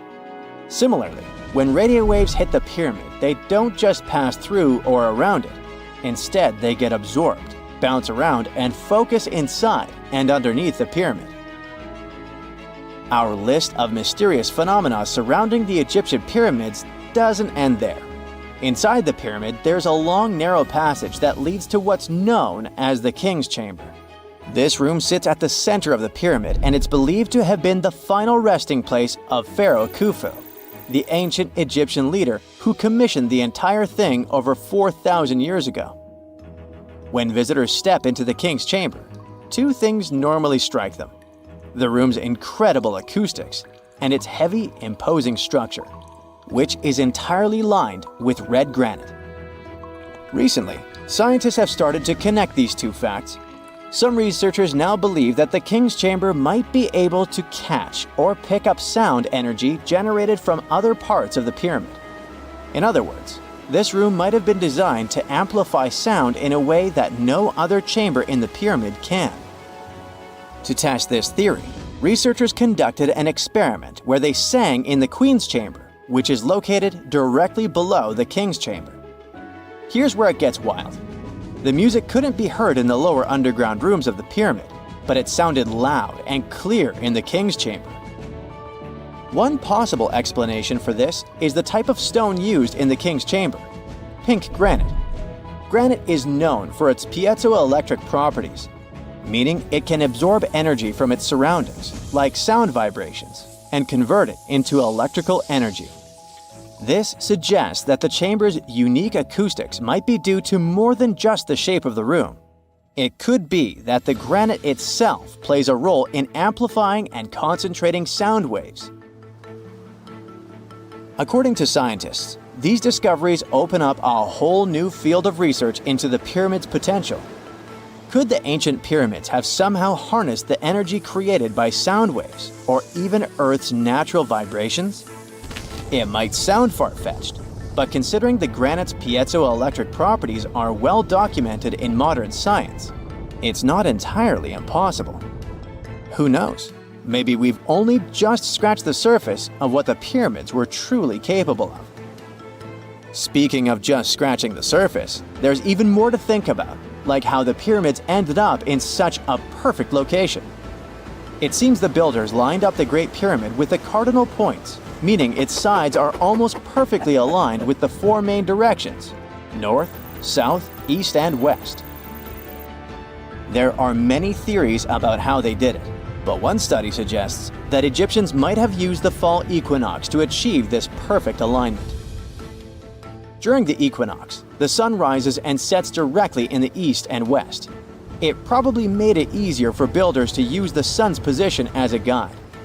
By watching the sun during this time, they could make sure the pyramids were positioned just right. If we think about all these strange things about the pyramids, I mean their perfect alignment, the ability to concentrate radio waves, and the materials used in the chambers that might generate electrical energy, could the real purpose of the pyramids actually be much more complex than just being tombs? Well, Nikola Tesla thought so. It is said that the famous inventor and engineer was kind of obsessed with the Egyptian pyramids, and he wondered if they might actually be giant energy transmitters. He believed the shape and position of the pyramids could help them function as huge generators, capable of producing free, limitless energy. Some researchers agree with Tesla and believe that these massive monuments might have been designed as giant power plants. According to their theory, builders could have figured out how to move ions, those electrically charged particles in the atmosphere, by placing materials like copper, gold, and silver around the pyramids. So, it's definitely possible that the ancient Egyptians created a sustainable, renewable power source. Although this is a very interesting thought, we haven't been able to confirm this theory, and the true purpose of the pyramids remain one of humanity's biggest mysteries. We've all heard of the Sahara. Sure you have. It's the largest hot desert on the planet. A sea of sand covering an area larger than the contiguous United States. But have you ever wondered what lies beneath the sand dunes? To answer this question, we must travel deep into the past of our blue planet. Up until some 6,000 years ago, the Sahara was grassland. Humans were around at this time, not me, spreading agriculture around the planet. In the north of Africa, the color green dominated. Plenty of rainfall meant that there were lakes, rivers, pastures, and even forests. A completely different image of the Sahara from the barren landscape of today. But then the climate started to shift. The region became parched, and the vegetation started disappearing. The wind did the rest. It took away the fine sediment after there were no plant roots to hold the ground together. Give it a couple thousands of years, and you get a familiar image of the Sahara: sand and rocks stretching as far as the eye can see. But when it comes to volume, only a quarter of the Sahara is actually sand. The yellow sands of the Sahara are just one part of the story. The desert has many other features, such as gravel plains, salt flats, and plateaus. Makes you think if we understand the word desert correctly. For people who study such terrains, geologists, There is only one condition for defining a desert: precipitation. If an area gets little or no rain, then it's considered a desert. The Sahara certainly fits the bill. Its average annual rainfall is just 3 inches. Compare that to the nearly 45 inches a year in New York. When we look at precipitation, this sandy desert is only the third largest in the world. Number 1 and 2 are Antarctica and the Arctic. They are larger than the Sahara by millions of square miles. It sounds odd, but there is more than one type of desert. The first two are polar deserts, while the Sahara is a subtropical desert. But the difference in air temperature are staggering. In Antarctica's interior, temperatures plummet to minus 76 degrees Fahrenheit. Compare that to the highest temperature on record in the Sahara of 136 degrees Fahrenheit. But this desert has a cool side. At night, the temperature is roughly the same as the average yearly temperature in Denmark. This hot and cold roller coaster makes it hard to choose the right outfit when venturing into the Sahara. And what about the sand? How deep is it actually? The depth varies between 70 and 140 feet. That's not too deep. If you put the Statue of Liberty in a tall dune, half of it would still stick out of the sand. Its vast amounts in the Sahara were created by aeolian processes. That's Greek for wind. Over time, it blows and shapes the surface of the earth. In dry areas with sparse vegetation, winds erode the ground much faster. That's what happened in North Africa. Under all that sand is the bedrock and cracked clay. If you started digging, you would find the same everywhere on the planet, with one important difference. There is some type of soil covering the bedrock. This is not the case in the Sahara. Because of the arid climate and a lack of vegetation, sand covers the ground below. Over the course of thousands of years, a lot of interesting finds ended up in the desert sand. For example, there are petrified tree trunks. These are essentially preserved prehistoric trees. They date back to the time when the region was lush green. In some places, the trees of this fossilized forest are at least 65 feet tall. The wood is so well preserved that you can still see the texture and knots. There are even fossilized pine cones. In 1992, scientists found glass fragments in eastern Sahara. These canary yellow glass shards were scattered across hundreds of miles. They didn't belong to an ancient civilization, although ancient Egyptians used them to make jewelry. In fact, the breastplate of King Tut had a beautiful scarab beetle centerpiece made from this desert glass. For a long time, scientists were puzzled about the true origins of these fragments. They finally concluded that the glass was around 29 million years old. It is an impact tape. If that sounds like it has something to do with the word impact, you are correct. These rocks are formed when a meteorite hits the surface of the Earth. This generates a lot of heat. Scientists estimate that the temperature needed to melt this mineral was close to 3,000 degrees Fahrenheit. Apart from the regular fine-grained sand, we also have melted sand in the Sahara. But the desert conceals other unlikely artifacts. Shark teeth are a common find in Morocco, which sits in the western part of the Sahara. What are the fossilized teeth of these marine predators doing in the middle of the desert? This part of the world looked entirely different millions of years ago. There was a sea cutting right through what is now a desert. The Trans-Saharan Seaway ran the length of present-day Algeria and Mali. It was around 165 feet deep. That was enough for all sorts of aquatic animals to inhabit it. Large catfish, sea snakes, and of course sharks lived in the area. British archaeologists even unearthed a turtle shell in Mali in the 1980s. For centuries, there was even an entire city hidden under the desert. Timgad was a Roman outpost constructed by the Emperor Trajan around the year 100 in the current era. For various reasons, its residents abandoned it around the year 700. The sands of the Sahara soon engulfed the city. It had remained hidden for nearly 1,000 years. Then, in the 1700s, a Scottish explorer started digging out the city. His team first uncovered a sandstone triumphal arch 40 feet high, similar to the ones we can see in Rome and Paris today. An amphitheater soon popped out of the sand, and it was followed by well-preserved statues of Roman emperors. The Scotsman's find was so impressive that no one believed him at first. It took 2 more centuries for archaeologists to fully excavate the city during the 1950s. The site covers a surface as large as 10 polo fields. The ruins reveal the full mastery of Roman city planning. All the streets meet at a right angle in what is known as an orthogonal grid. You can find the same layout in modern cities such as New York. Historians estimate that during its heyday, 10,000 people called Timgad home. Different nationalities lived here, from Romans to people of African descent. Today, more than 2.5 million people live in and around the Sahara. They are spread across 11 countries in total, and their living space is growing. The desert is 10% larger than it was just a century ago. This process doesn't involve sand pouring out of the Sahara. The ecosystems on the edges of the desert simply change over time. The wind blows the soil away and vegetation dwindles, the perfect conditions for the formation of a desert landscape. These changes are happening in the Sahel, a region south of the Sahara Desert. That's why the African countries have recently come together for a project called the Great Green Wall. The primary goal is to stop the desertification of the Sahel and hold back the sands of the Sahara. Their plan is ambitious and involves planting a wall of trees from the west to the east of the African continent.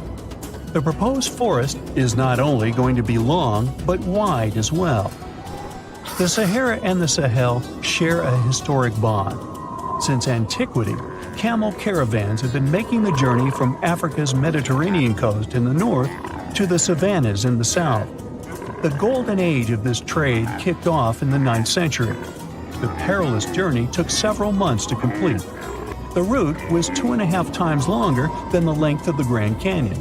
Explorers still find evidence of these ancient caravans hidden away under the sands of the Sahara. Imagine working 7 days a week on a large-scale construction site. You, along with thousands of others, carry millions of stone blocks and put them on top of each other according to a complex system. You work without modern construction equipment. You have no air conditioning or constant access to water. It's so hot outside that you can fry eggs on the road. You've been building the pyramid for decades, and now, when it's finally done, you enjoy the result of the colossal work of thousands of people. You're looking at a giant cultural monument of global value that will freeze in time and amaze people for tens of thousands of years. A few thousand years have passed.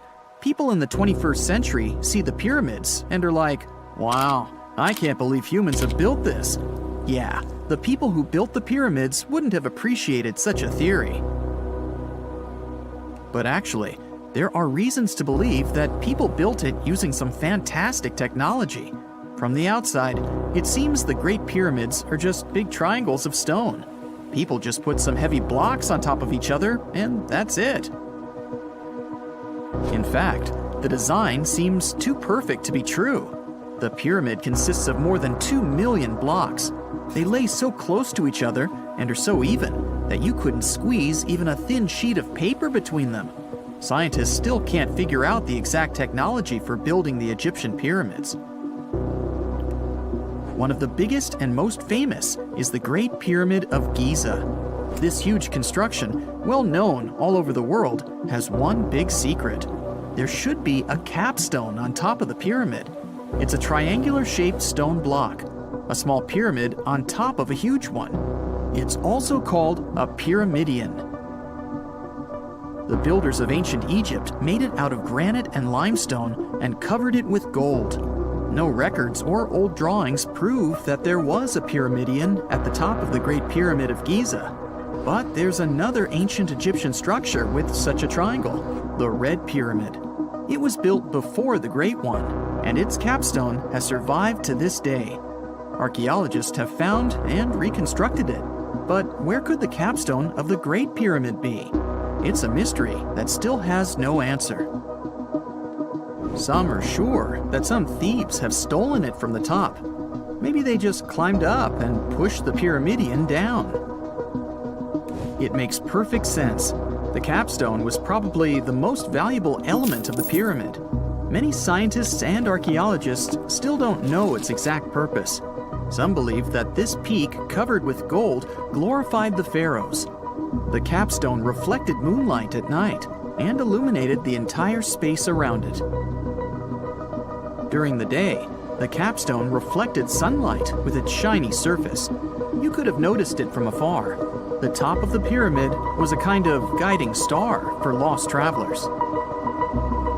All other stone blocks of the pyramid consist of limestone. People polished them to make them look shiny. In the past, they were even glowing and reflected light.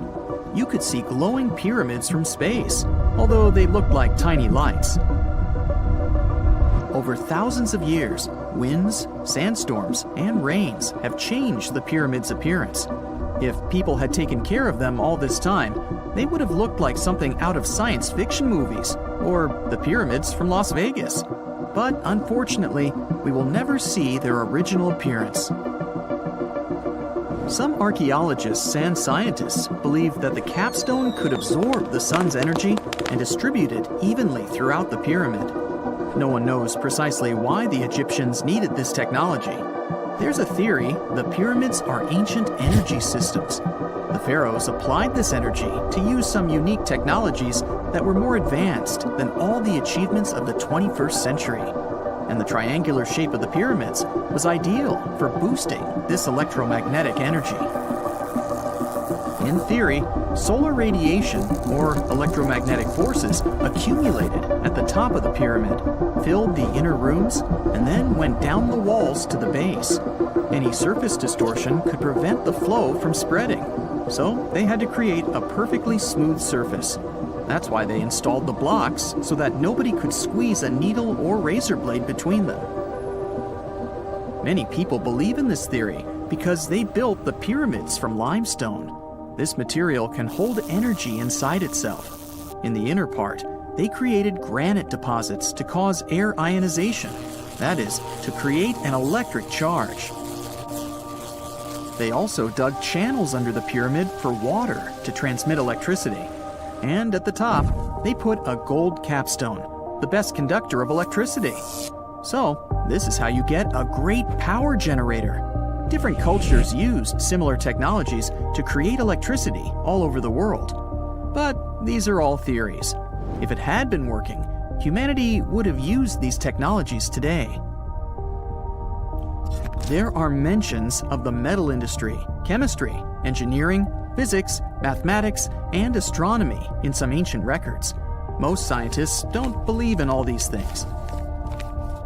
We know the detailed stages of the technology's development in different cultures.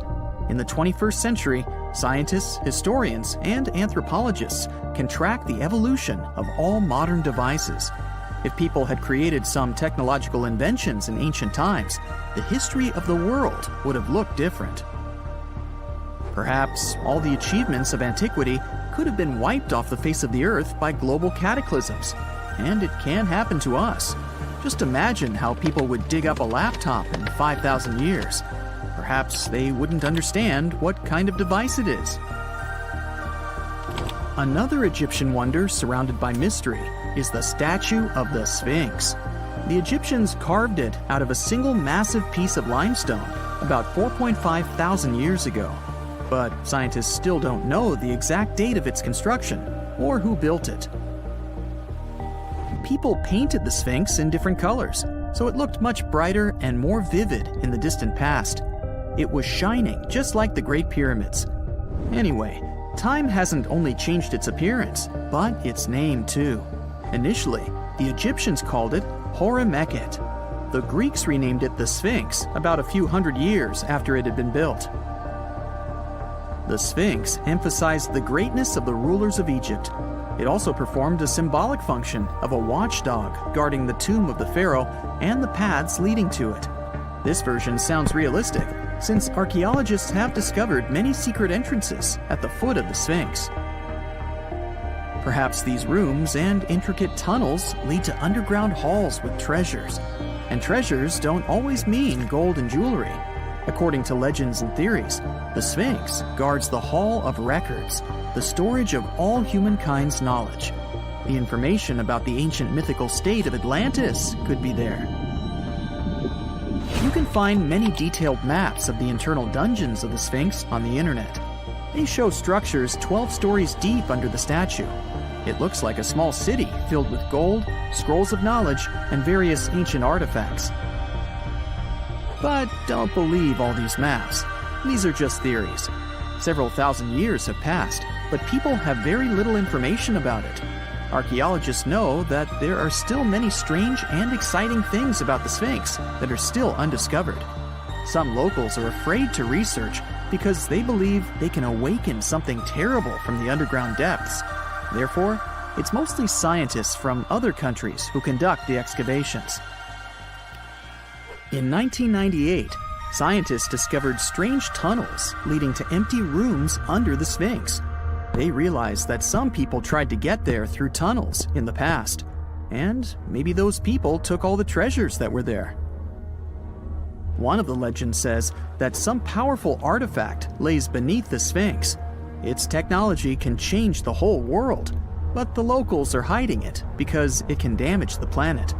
Some believe that you can find evidence of unknown technologies painted on the granite walls in the pharaoh's tombs. But most likely, these paintings and signs tell us the myths and legends of ancient Egypt. But what if Egyptian symbols and drawings are detailed instructions for using ancient technologies? What if the locals that lived at that time thought, people in the future won't be able to get energy themselves. Let's leave some detailed instructions for them. Anyway, there are many riddles and theories. In reality, the search for answers is a dangerous undertaking, since it's not easy to get into the underground halls. Excavations can ruin the structure of the entire Sphinx. Any person inside the tunnels may get lost and never be able to find their way back. Besides, it costs a lot of money. Now, what would be awesome is if people could invent some device that could scan underground areas and show their detailed models. You've probably heard about the mysterious sea state of Atlantis. It was a high-tech utopia where people lived happily, but then something happened, and Atlantis disappeared from the face of the earth. Many people believe that this city lies at the bottom of the Atlantic Ocean. But what if we've been looking in the wrong place all this time? What if it's somewhere different from where they're trying to find it? What if all this time Atlantis was in the middle of the Sahara Desert? Well, this unexpected theory has some evidence, but to study this version, you first need to understand what Atlantis was and how we got to know about it. The very first mention of the mysterious city was in 360 BCE. Ancient philosopher Plato wrote about Atlantis. His work, Dialogues, described Atlantis as a rich land with advanced technologies. Its inhabitants were powerful, intelligent, and beautiful, like superhumans. He described in detail the structure of the city, and this was the main reason why many people believed in the existence of Atlantis. According to his records, the Atlanteans built this place in several concentric circles of black and red stone. Then, they covered these circles with brass, tin, and precious metals. In the city, there were water channels on which ships sailed. The Atlanteans were sailors, so they built a passage from their city to the open sea. On the internet, you can find many drawings of Atlantis, created based on Plato's descriptions. Take a look at these drawings and an actual photo of the Eye of the Sahara. This place in the Sahara has a shape of several concentric circles. It looks as if a destroyed city left a trace on the sand. Many people have written online that the lost city was located there, but no one could prove it. Once upon a time, the Sahara was filled with rivers and lakes. In prehistoric times, there was only water there. So far, everything matches. The Eye of the Sahara was first discovered in the 1930s. This place was considered a crater from a fallen meteorite. But in the middle of the 20th century, Scientists conducted a soil analysis and refuted the version with a fallen space rock. In the end, everyone agreed that this was a dome of molten rocks under which magma was raging. For millions of years, wind and water had been destroying the formed landscape and eventually made it look like perfect circles. But what if the Atlanteans once came to this place and used natural circles to build a city? In this case, we would have many traces and artifacts from this developed civilization. And yes, archaeologists did find some arrowheads, spears, oars, and other things there. But this has nothing to do with Atlantis. In the eye of the Sahara, a multitude of Acheulean artifacts lies. It was an ancient tribe that frequented this place. For the first time, Acheulean tools appeared more than 1.5 million years ago. Some of the items found there may be 130,000 years old, and according to the records, Atlantis existed about 12,000 years ago. Archaeologists found no artificial structures in this place. There was also no debris or traces of a large city. People would have found some stuff if a big city with advanced technologies had existed here. The main supporter of this idea was one YouTube channel. It collected 1 million views and attracted the attention of many historians and anthropologists. The theory that the Eye of the Sahara is Atlantis was quickly refuted. People found too many discrepancies between this place and the description of Atlantis. The author tried to catch the viewer's attention by presenting external similarities between the natural landscape and the fictional ancient city. Another popular theory claims that Atlantis was a real continent located off the Bahamas, but then this city was swallowed up by the Bermuda Triangle.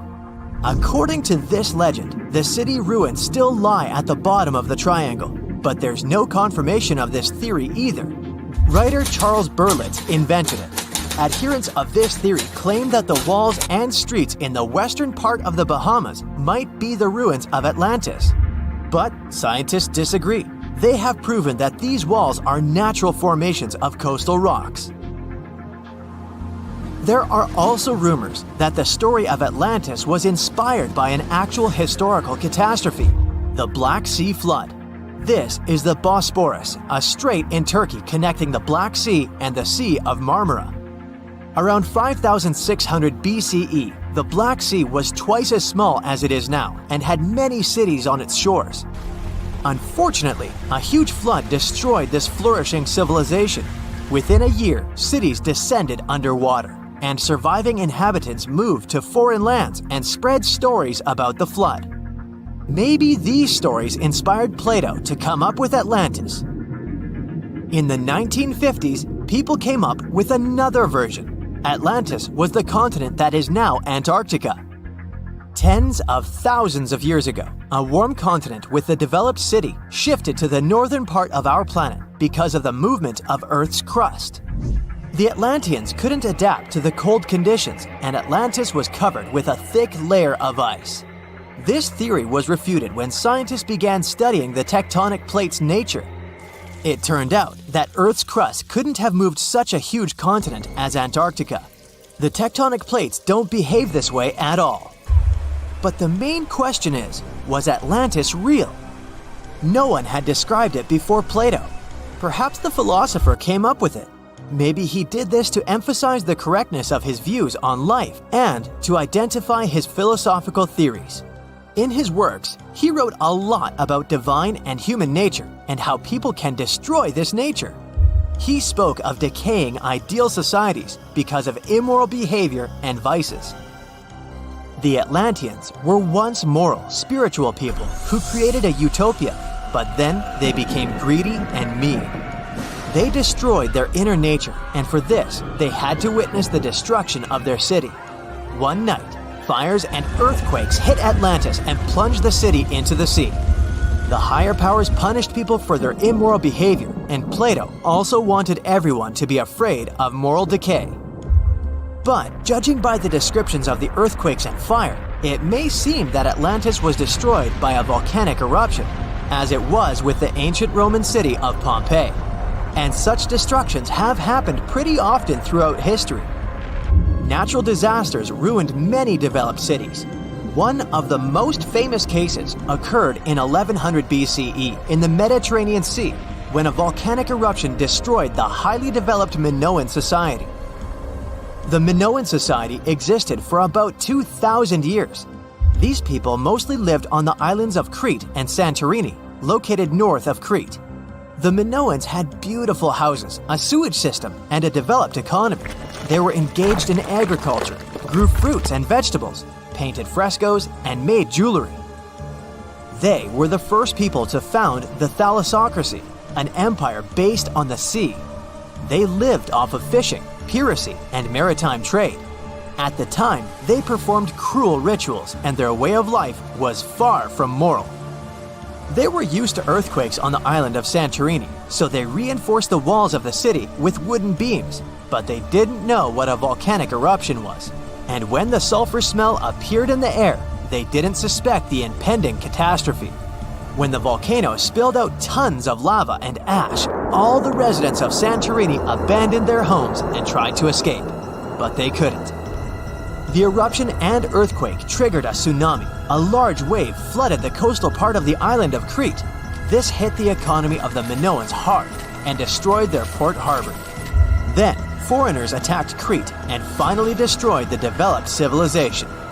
Some historians think that Plato could have referred to the Minoan Empire when describing Atlantis. Using their example, he showed how immoral actions could destroy people. Imagine you were chosen to answer one of history's most important questions. What was the first civilization on Earth?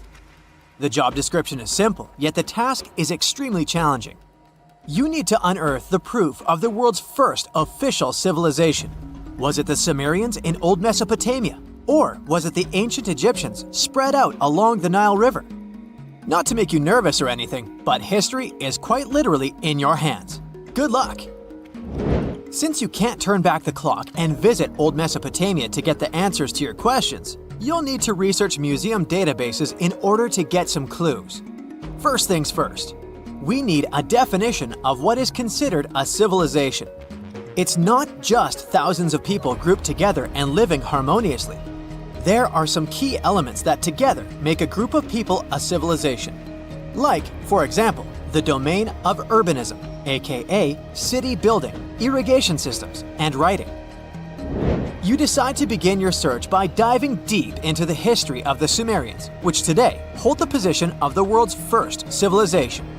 Now, imagine being the first of your kind. This means having no external examples. Rather, it means starting from scratch.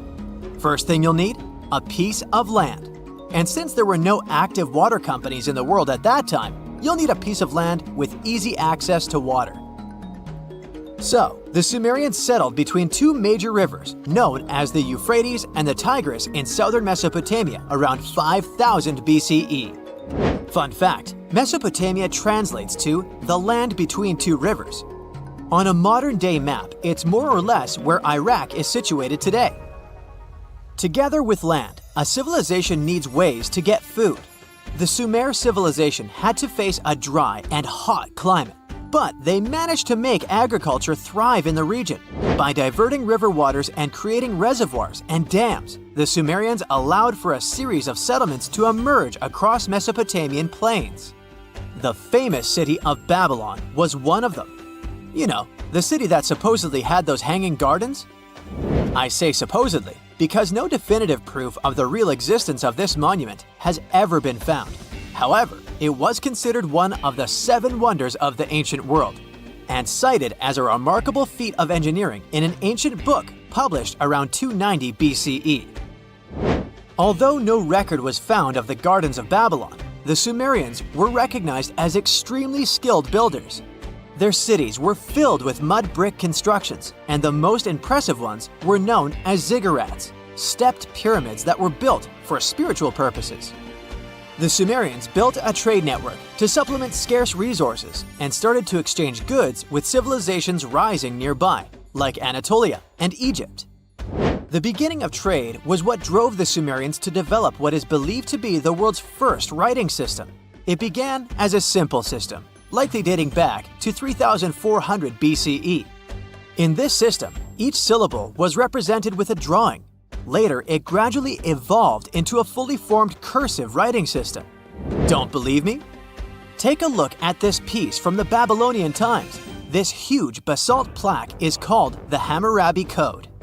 It's known to be humanity's first collection of written laws. As far as the story goes, it was carved in volcanic stone around year 1760 BCE. Look at the precision of these carvings. It's quite astonishing. But the content is also surprising, since these 282 rules vary from commercial regulations to strict laws of justice. The thing is, historians don't have a consensus on whether the Sumerians were really the first ones to invent writing. Some think it might have been old Egyptians. Let's pause here.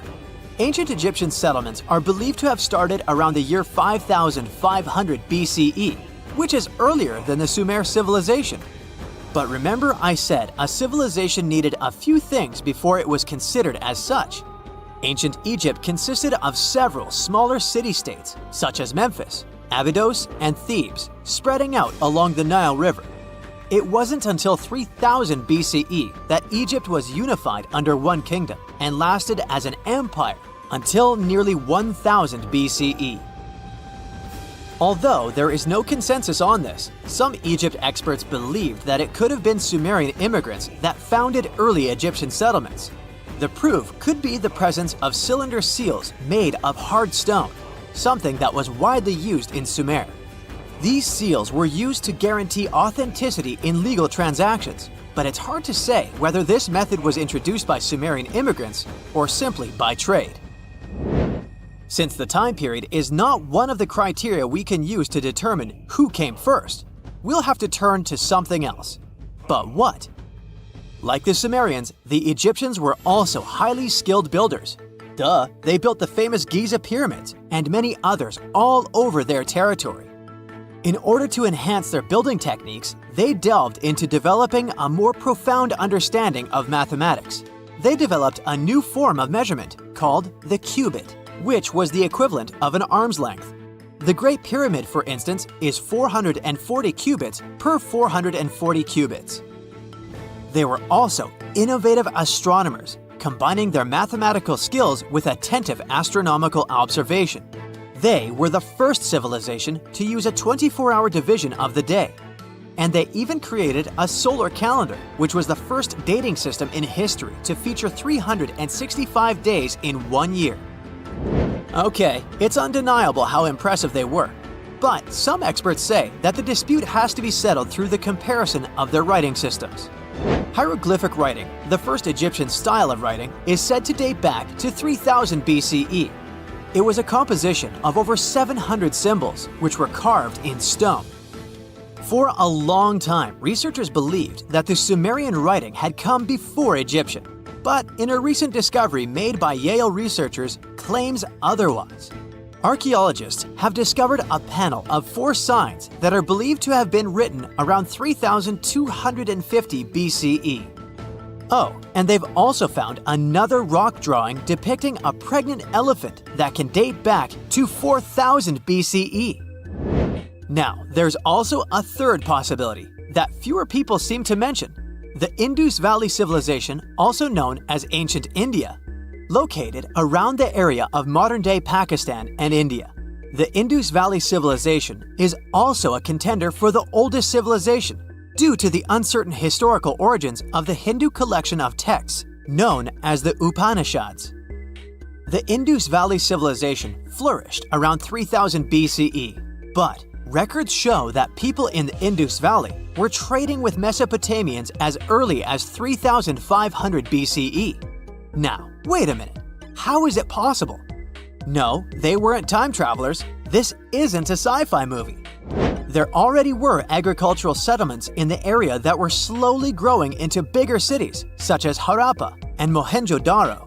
Ancient Indian cities were sophisticated, filled with baked brick homes built in a grid system. These ancient cities even had draining and sewage systems that connected most homes and used gravity to carry waste outside of the city.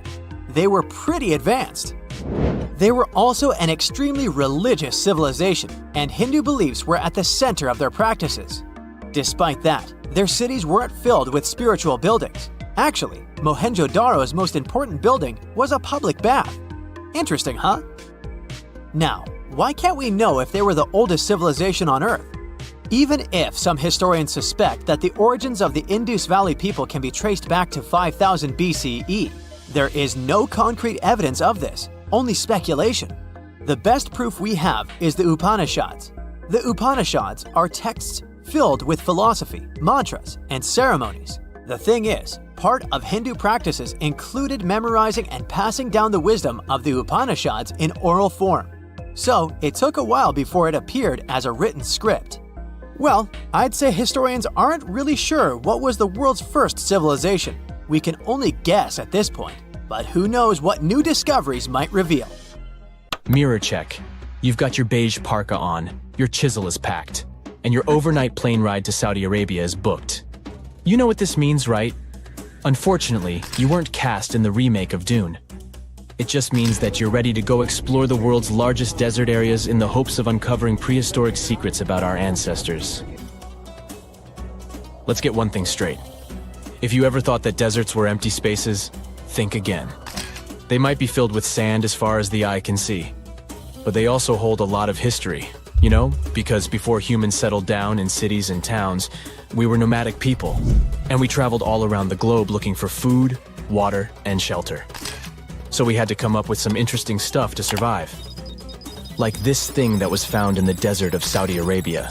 Do you have any idea what this could have been? Over many years, scientists have discussed the origins and use of huge structures such as these ones. It seems our Neolithic ancestors were way smarter than we gave them credit for. They didn't spend all their hours around the fire carving weapons out of stone. No, they were also practicing their architectural skills. These huge stone structures are called desert kites, because if you look at them from a distance, well, they sort of look like kites. Archaeologists have arrived at the consensus that these kites were used to lure animals in. This way, it would make it easier for our ancestors to guarantee their week's food. But that's not all. Take a look at these monolithic structures right here. They show us that our ancestors probably drew on rocks, the blueprint of what they were going to build on the ground. Just like modern-day architects, desert kites could be miles long, so they drew out a plan before actually building them. The most surprising feature of all is that these kites were built even before things such as Stonehenge. We're talking around 7,000 to 9,000 years ago. Over the last decade, scientists have been able to identify over 6,000 desert kites spread across the Middle East and West and Central Asia. If you don't think this huge, try building something this large without the help of any drones. It looks like a pretty difficult feat to me. And apparently, Saudi Arabia's desert is filled with more amazing things. Scientists have found mysterious stone structures that are older than the pyramids of Giza in Egypt. So of course, you can't wait to go check that out. Can we all agree that carrying around heavy rocks to build a pyramid without the help of modern technology sounds absurd? I mean, how on earth did they do it? Now imagine turning back the clock about 2,000 years into the past and finding humans that built similar gigantic structures in isolated areas. Take a look at these so-called mustadils. They are rectangular structures built from piled-up stones, found over 77,000 square miles. Some archaeologists believe that these monuments were used for ritualistic purposes, maybe processions of some kind, where people would walk from one end of the plateau to the other. I'd be down for that. Now let's move on to another deserted area. We're entering the world-famous Sahara Desert landscape. Isn't it beautiful? Here, you're about to unravel an ancient mystery, something that took years for researchers to solve. Fun fact, the Sahara Desert is the world's largest hot desert. It spans over 3 million square miles, which would be like putting 1,000 times the country of Hawaii next to each other. We say it's the largest hot desert because the world's largest desert area is Antarctica. But we all know temperatures over there are freezing, not the typical image of when we think of a desert. Deep into the desert, near the Algerian town of Fougeret et Zoua, something strange was found. For decades, these tiny dots appeared on images of Google Earth, but nobody could explain what they were. Some scientists were sure that these circles are the result of oil activity in the region. Others guessed that these were ancient fogeras or ancient water wells. There are dozens of them, stretching for miles and miles in a straight line. The strange thing is that they are always far away from any town, road, or human activity in general. So what was or is their purpose? If you had to take a guess, what would you say? Remember we talked about how our ancestors had to be creative in order to survive in the desert? Let's try to walk in their shoes for a minute. Imagine you're a nomadic hunter-gatherer living in a desert area. You spend your days basking in the hot sun, trying to count all the grains of sand around you. But you also need to eat and drink water. But how on earth do you get water in a desert? Sure, you can hope to keep running into oasis every week or so, but that seems a bit risky, doesn't it? That's why North African people invented the so-called fogaras. The fogaras are a 2,500-year-old irrigation system. Locals would dig deep wells in elevated areas, wells deep enough to tap into underground water. Then, they would dig parallel shafts at regular distances. This way, the water would flow from the main well down into all the shafts and irrigate entire areas. Travelers could stop by the shafts and quench their thirst. They could also raise livestock and tend to crops. Pretty clever, huh? As much as these holes did look like fogaras, a little bit of research would show you that they're not. You see, these shafts were built in a line, and not in a circular shape like the ones we're looking at now. So maybe it has something to do with the second option? Maybe these desert holes were related to oil activity in the region? Let's have a look at the holes up close and personal. From Google Earth, they don't seem that big, but in real life, they are huge craters. The tip to uncovering what they are is hidden beneath the sand. If you were one of the researchers originally uncovering the truth behind this mystery, you would have found something unique hidden in the sand. Old dynamites and vintage sardine cans. Putting the pieces of the puzzle together, scientists found that these sardine cans were a model from the 1950s and 1960s. It seems that entire teams from that decade would camp out while they surveyed the area for oil. And what about the dynamites? These were used for seismic surveying. This is an old technique, used to identify if there is oil and gas beneath the Earth's surface. Still in North Africa, you find out about another desert mystery worth exploring. Near the city of Tiaret, southwest of Algeria's capital, one runs into 13 peculiar monuments. These structures are also called jedars, and yes, I am aware of how much that may sound like a Star Wars reference. They are pyramid-like in their shapes, and as far as scientists know, they were used as final resting places for the people who lived in the region. Can you guess who these were? Most likely the Berber nomads. And since we're talking about ancient stuff, they were probably built between the 4th and 7th centuries CE. Once scientists began to explore the insides of these monuments, they found they were pretty big inside. They found large underground vaults, chambers, and labyrinth-like corridors that gave way to over 20 compartments. It could take you up to 2 hours to walk around in them, and apparently our ancestors also used its walls to depict images of animals and hunting scenes. There's no definite proof of what these jedars were used for, though. This is so neat, huh? I'm sure that our world's desert is filled with many more mysterious things for us to unravel. I guess I'll see you next time so that we can continue our... Consider the Great Pyramids, one of the original 7 wonders of the world and the only one that still exists today. Did you know that the pyramids of Giza weren't the only pyramids out there? And they weren't even the first ones. First, there were the pretty good pyramids, but they didn't catch on. Nah, I made that up. Back to the story. In ancient Egypt, it was believed that kings were chosen by gods to serve on earth as their mediators. In the afterlife, they were expected to become gods themselves. The pyramid complex was built to make sure that the king had everything they might need in the afterlife. The complex included the pyramid, a palace, and temples. The tomb in the pyramid, where the king was buried, was filled with many things they might need, like furniture, food, and gold vessels. Actually, the first pyramid had been built 80 years before the first pyramid of Giza appeared. Overall, there were around 100 of them. Some weren't finished though, since the construction took a while and not every pharaoh lived long enough to see the end of the construction. And now let's talk about the construction itself. The biggest of the pyramids of Giza is as tall as a 40-story building. So how on earth did they manage to build a structure that massive 5,000 years ago, long before machines and other equipment appeared? Well, let's figure it out. So Pharaoh Khufu ascended the throne around 2575 BCE, and his architects started the construction of the oldest and biggest of the pyramids of Giza. He figured that over 2 million limestone blocks had to be used to build the pyramid, each weighing around 2.5 tons, around the weight of a rhino. The architect wanted to finish the construction in 20 years. To make it possible, a stone had to be carried and pushed into place every 4 minutes, 24 hours a day, 7 days a week, and 365 days a year, except leap year. So obviously, a lot of workers were needed to make it happen. Many believe that it was enslaved people who worked at the pyramid's construction site, but that's not true. Workers came from all over Egypt to contribute to the project.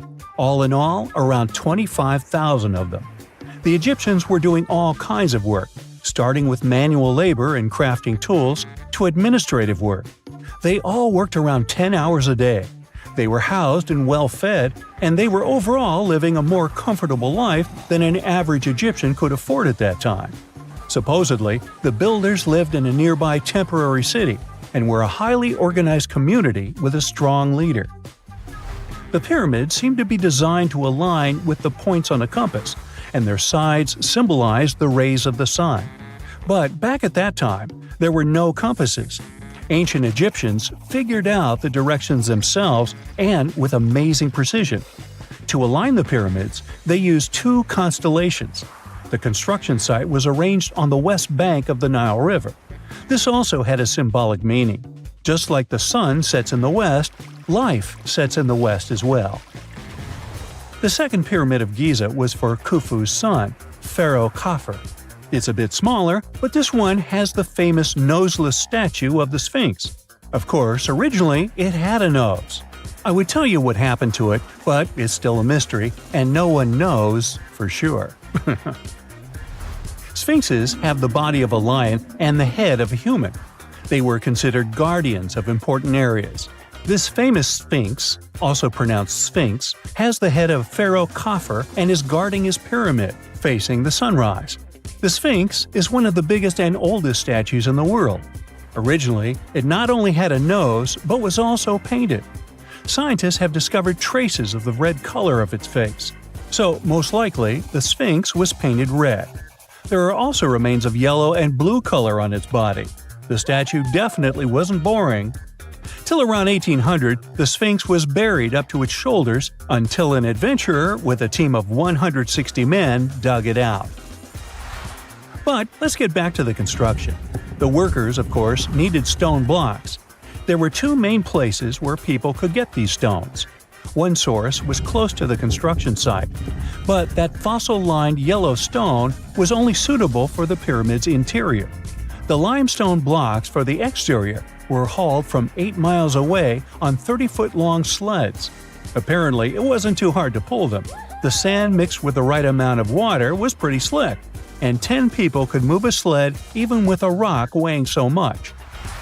Surprisingly, cutting off a block of limestone wasn't the biggest problem. When in the ground, it was soft and could be split relatively easy. But after getting exposed to the air, limestone hardens. So the most difficult part was to shape the blocks. That step was crucial because the smallest inaccuracies could lead to the whole pyramid collapsing. So, okay, those limestones were mined, carried on a sled, shaped, and then what? How could they be put into place? Well, this is still a mystery. Archaeologists have discovered the remains of a ramp system that dates back around the time the pyramids were being built. So historians have come to the consensus that, most likely, the Egyptians designed a unique ramp system to move and pull huge stone blocks. The most common opinion is that there were several ramps around the pyramid. There probably was a central ramp with 2 staircases on each side of it built over the pyramid stones. The ramp was growing as the pyramid was getting higher. People might have been walking up the stairs, pulling up stones on wooden sleds. But this is just one of the options. Other experts say that the ramps were around the pyramid, and some say that the ramps were inside the pyramid. Maybe we will never know for sure, and it'll forever remain a mystery. The exterior limestone of the pyramid was polished with sand and stone until it gleamed. On top, there was a gold and silver capstone, which glimmered over Egypt like a second sun. So that's how it was 5,000 years ago. Now, about the interior. Surprisingly, there's not much inside the pyramid. Most of it is just solid stone with very little open space. But let's take a quick look inside. From the entrance, there are two stairways, one going down and the other going up. They take us to the chambers. There are 3 of them inside. Now, why is that? Apparently, throughout the whole construction, a burial chamber had to be prepared at all times, just in case a pharaoh kicked the bucket before the construction ended. So, separate chambers were built one after another as the construction progressed. The last of them was the main one. It's called the King's Chamber. It's the one where Khufu was resting. It's the biggest room at the very heart of the pyramid, and there's a big passageway leading to it. It was likely used as a kind of elevator to move granite up to build the interior. Granite was also used to make 5 stories of support beams to ensure that the pyramid didn't collapse. And we can see that it worked since it's been standing for centuries. Unfortunately, none of these chambers have hieroglyphs on the walls. If you want to see the writings, you should go to the decorated tombs near the pyramids. Those pieces of art are depiction of ancient Egypt's culture and daily life. The texts allow researchers to study their language and grammar. The treasures that once were in the pyramids have been taken by people. There are also many secret tunnels and passages inside the pyramids, but even today, no one knows the whole plan of the interior. Scientists have been sending little robots with cameras inside for many years, but there's still a lot we don't know about the pyramids. Now they're trying to use an X-ray to scan the pyramids from the outside without going inside. So yeah, ancient Egyptians did create a mystery no one has been able to crack for 5,000 years already. What is a boat doing in the middle of a desert? You would expect to find a seagoing vessel closer to shore. This is the question archaeologists have been asking for decades. In 1988, there was a storm near one of the most important archaeological sites in ancient Egypt. A wooden structure emerged from the sand. It was hollowed out by termites. Scientists were determined to solve its mystery. In 2000, they began excavating the site near Abydos, Abydos. An American team of experts soon discovered a boat that was 70 feet long, and it wasn't alone. In total, there were 14 boats neatly resting next to each other. It was impossible to completely dig out the boats because of their poor condition. Luckily, the wood was preserved enough to get a sample. Analyses revealed that the boats were around 5,000 years old, the oldest fleet in human history to this date. The time of their construction predates the pyramids at Giza by half a millennium. Each ship of the fleet rested in a vault that matched its dimensions. The room was roughly a third of the size of a tennis court. It had mud brick walls that featured more than 120 drawings of boats. Ancient Egyptians incised them on whitewashed walls that were excellently preserved. Scientists have known about these mysterious chambers for well over a century. 1901, 1902. A British archaeologist, Arthur Weigel, stumbled upon a strange structure west of the River Nile. His team caught a glimpse of the interior walls. Sadly, a section of the roof collapsed, so they had to call off further exploration. Researchers abandoned the site, but its location remained on the maps. The boat's position first led scientists to think that they rested on a bank of the mighty Nile. But there was a problem with this theory. Today, the river flows almost 7 miles west of Abydos. Further studies of the surrounding terrain showed the Nile didn't change its course throughout history. Also, if the boats floated near a dock, they would be in unstable positions. The 14 vessels at Abydos were perfectly parallel to each other. There was only one conclusion possible. Someone had deliberately placed them like that. They must have gone through a lot of effort. Each boat had enough room for up to 30 rowers. These vessels could really float. They weren't models, but scholars still don't know if they actually sailed any body of water in ancient Egypt. This doesn't diminish the importance of the find. Previously, archaeologists found only small-scale models. In King Tut's tomb alone, there were 35 boat models. For a long time, these figurines were the only clues as to how ancient Egyptian vessels looked like. The boat's design confirms that they were the real deal. They are the earliest surviving examples of something called built boats. Ancient people constructed primitive vessels by hollowing out large tree trunks. The alternative was reed that was tied together to form a raft. The boats at Abydos had planks tied together.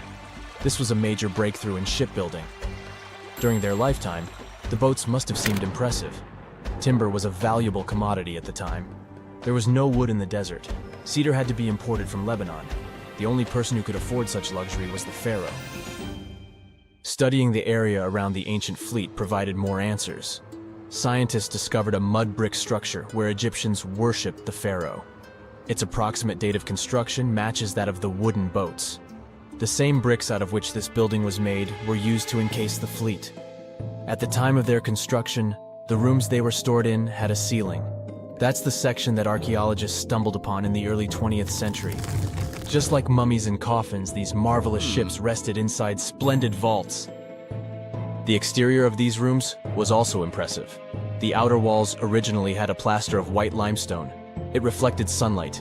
In the desert sun, the structure housing the boats must have shone from miles away. Ancient Egyptian builders used the same technique to cover the pyramids 500 years later. Today, their surface looks jagged, but it wasn't always like this. When they were constructed, the pyramids had a top layer of fine white limestone. Their surface was smooth and it gleamed in the sunlight. Instead of stairs, the outer layer of the pyramids was more of a sleek ramp. Archaeologists were left with one final question. Which pharaoh owned the fleet? The answer lay just a mile from the site. This is where the tomb of a pharaoh from the 5th dynasty rested, King Senwosret III. Its time and style of construction matched the ones of the chambers with boats. The very end of his rule might explain how the boats ended up in the middle of the desert. The pharaoh probably passed away in northern Egypt. Then his body was transported down the Nile to Abydos in a marvelous procession of decorated boats. The vessels were later lowered to chambers near the final resting place of their owner. This had a symbolic meaning. In the ancient Egyptians' belief system, ships played a key role. Their supreme deity was Ra. He traveled through the sky during the day in the form of the sun. At nighttime, he sailed through the netherworld in a solar boat. The pharaoh identified himself with Ra. That's why he needed boats in the afterlife. That was the only way to regenerate himself. Just as the sun rises every day above the horizon. This belief existed for thousands of years. The more famous Pharaoh Khufu also had a ship. Scientists found it in 1954 next to his pyramid at Giza. It is some 4 centuries younger than the fleet at Abydos, but Khufu's ship was almost 2 times longer. The Great Pyramid of Giza and King Tut's tomb are some of the most famous archaeological finds in Egypt. But there are many more secrets hiding beneath the endless sands of the Sahara Desert. Recently, 2020, archaeologists found a lost city there. They have labeled it as the most important discovery since King Tut's tomb, 1922.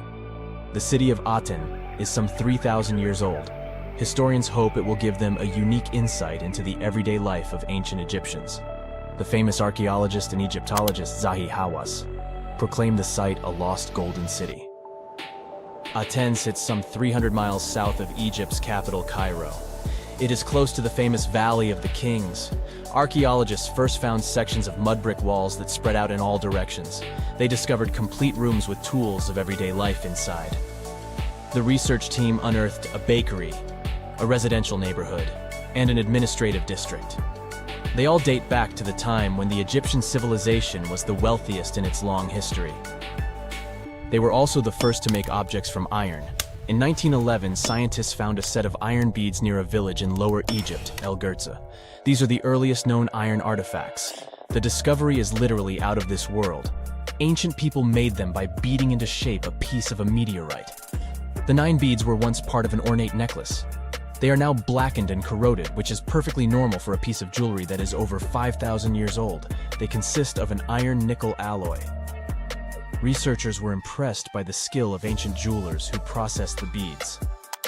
Their craftsmanship is more impressive when you think that they didn't know the stellar origins of the material. The Great Pyramid of Giza also has a remarkable feature. An international research group investigated the electromagnetic response of the structure to radio waves. They found that the pyramid has the ability to concentrate electromagnetic energy inside it. This occurred inside its chambers as well as under the pyramid's base. It contains an underground, unfinished chamber. It seems that the electromagnetic response is connected with the properties of limestone, the Great Pyramid's main building material. The research results might have a practical application. The way solar cells and nanosensors function could be improved by this remarkable find.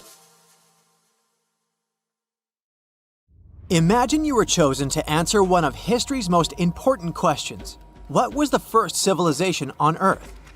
The job description is simple, yet the task is extremely challenging. You need to unearth the proof of the world's first official civilization. Was it the Sumerians in Old Mesopotamia? Or was it the ancient Egyptians spread out along the Nile River? Not to make you nervous or anything, but history is quite literally in your hands. Good luck! Since you can't turn back the clock and visit Old Mesopotamia to get the answers to your questions, you'll need to research museum databases in order to get some clues. First things first, we need a definition of what is considered a civilization. It's not just thousands of people grouped together and living harmoniously. There are some key elements that together make a group of people a civilization. Like, for example, the domain of urbanism, aka city building, irrigation systems, and writing. You decide to begin your search by diving deep into the history of the Sumerians, which today hold the position of the world's first civilization. Now, imagine being the first of your kind. This means having no external examples. Rather, it means starting from scratch. First thing you'll need, a piece of land. And since there were no active water companies in the world at that time, you'll need a piece of land with easy access to water. So, the Sumerians settled between two major rivers, known as the Euphrates and the Tigris in southern Mesopotamia around 5000 BCE. Fun fact, Mesopotamia translates to the land between two rivers. On a modern-day map, it's more or less where Iraq is situated today. Together with land, a civilization needs ways to get food. The Sumer civilization had to face a dry and hot climate, but they managed to make agriculture thrive in the region. By diverting river waters and creating reservoirs and dams, the Sumerians allowed for a series of settlements to emerge across Mesopotamian plains. The famous city of Babylon was one of them. You know, the city that supposedly had those hanging gardens? I say supposedly because no definitive proof of the real existence of this monument has ever been found. However, it was considered one of the 7 wonders of the ancient world, and cited as a remarkable feat of engineering in an ancient book published around 290 BCE. Although no record was found of the Gardens of Babylon, the Sumerians were recognized as extremely skilled builders. Their cities were filled with mud brick constructions, and the most impressive ones were known as ziggurats, stepped pyramids that were built for spiritual purposes. The Sumerians built a trade network to supplement scarce resources and started to exchange goods with civilizations rising nearby, like Anatolia and Egypt. The beginning of trade was what drove the Sumerians to develop what is believed to be the world's first writing system. It began as a simple system, likely dating back to 3400 BCE. In this system, each syllable was represented with a drawing. Later, it gradually evolved into a fully formed cursive writing system. Don't believe me? Take a look at this piece from the Babylonian times. This huge basalt plaque is called the Hammurabi Code. It's known to be humanity's first collection of written laws. As far as the story goes, it was carved in volcanic stone around year 1760 BCE.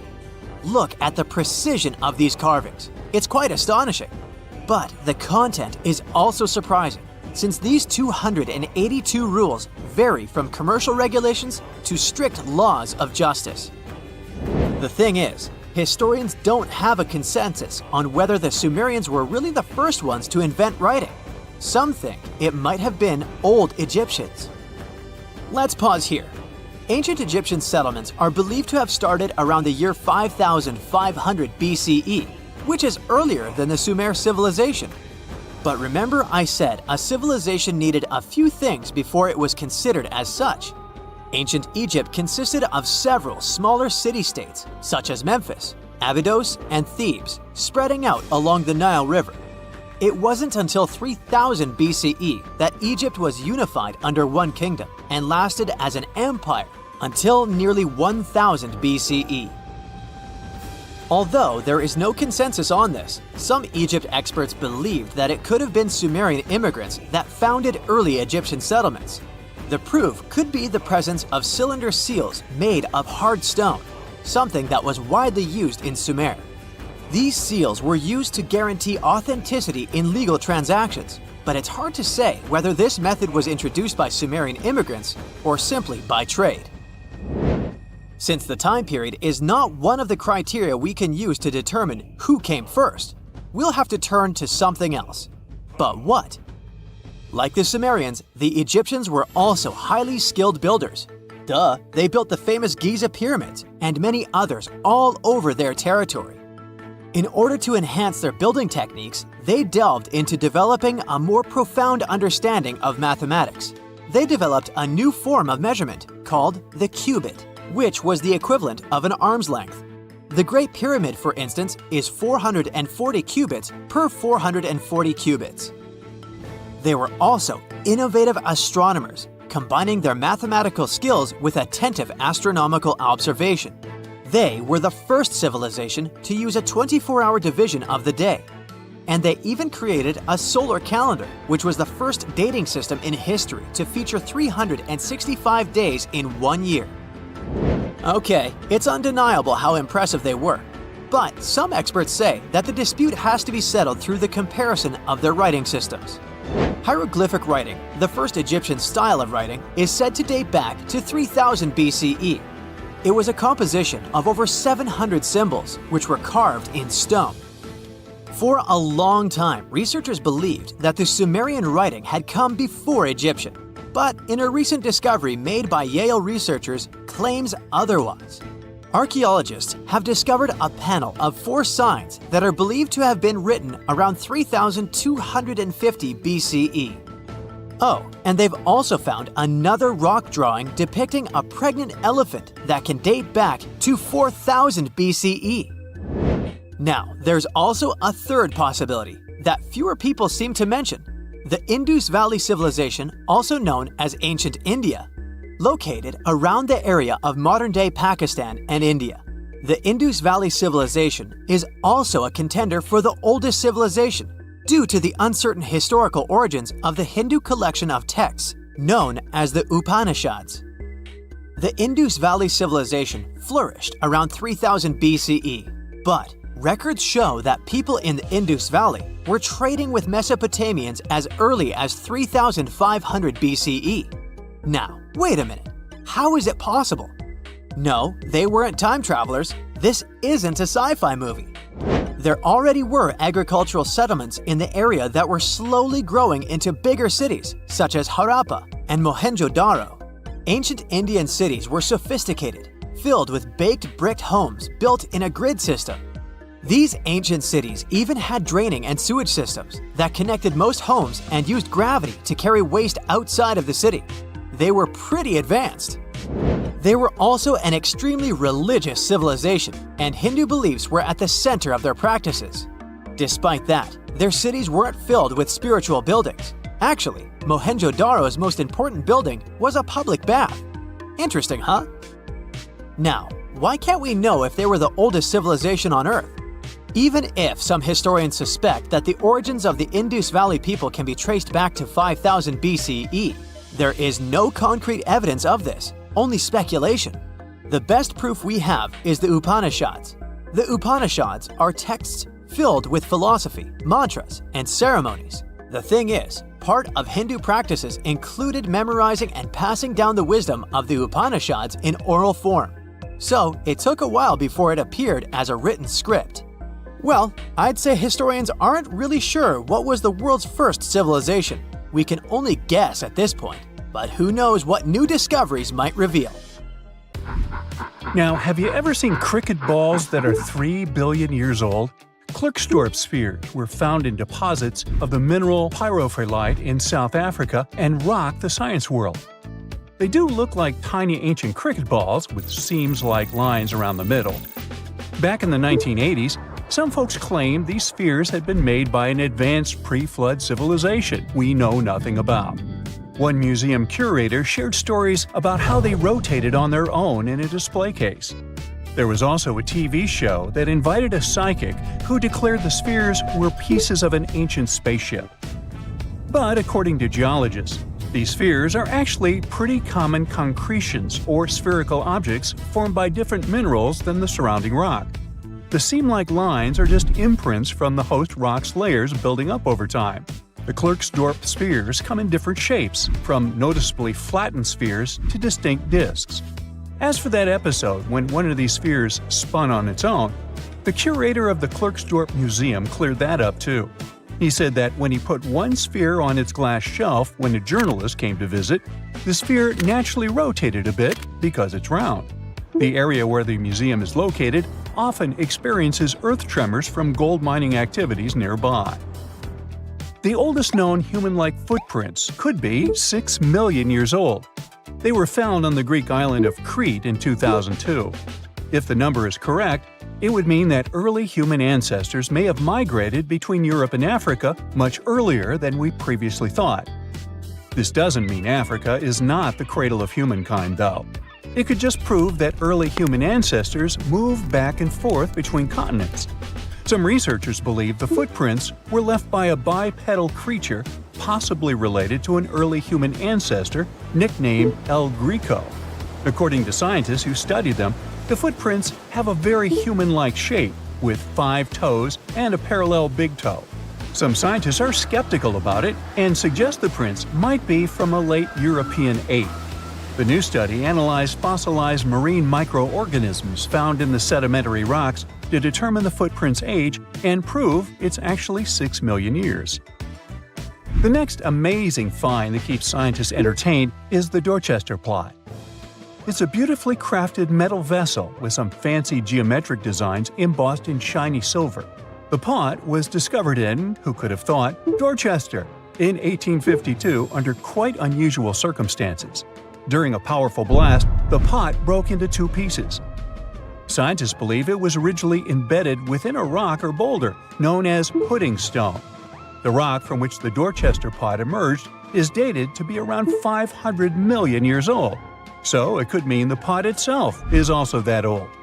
The current and less exciting theory suggests that the Dorchester pot is a Victorian-era candlestick holder. Such things were really trending back then, so it's not a surprise to find such fancy household item from that time.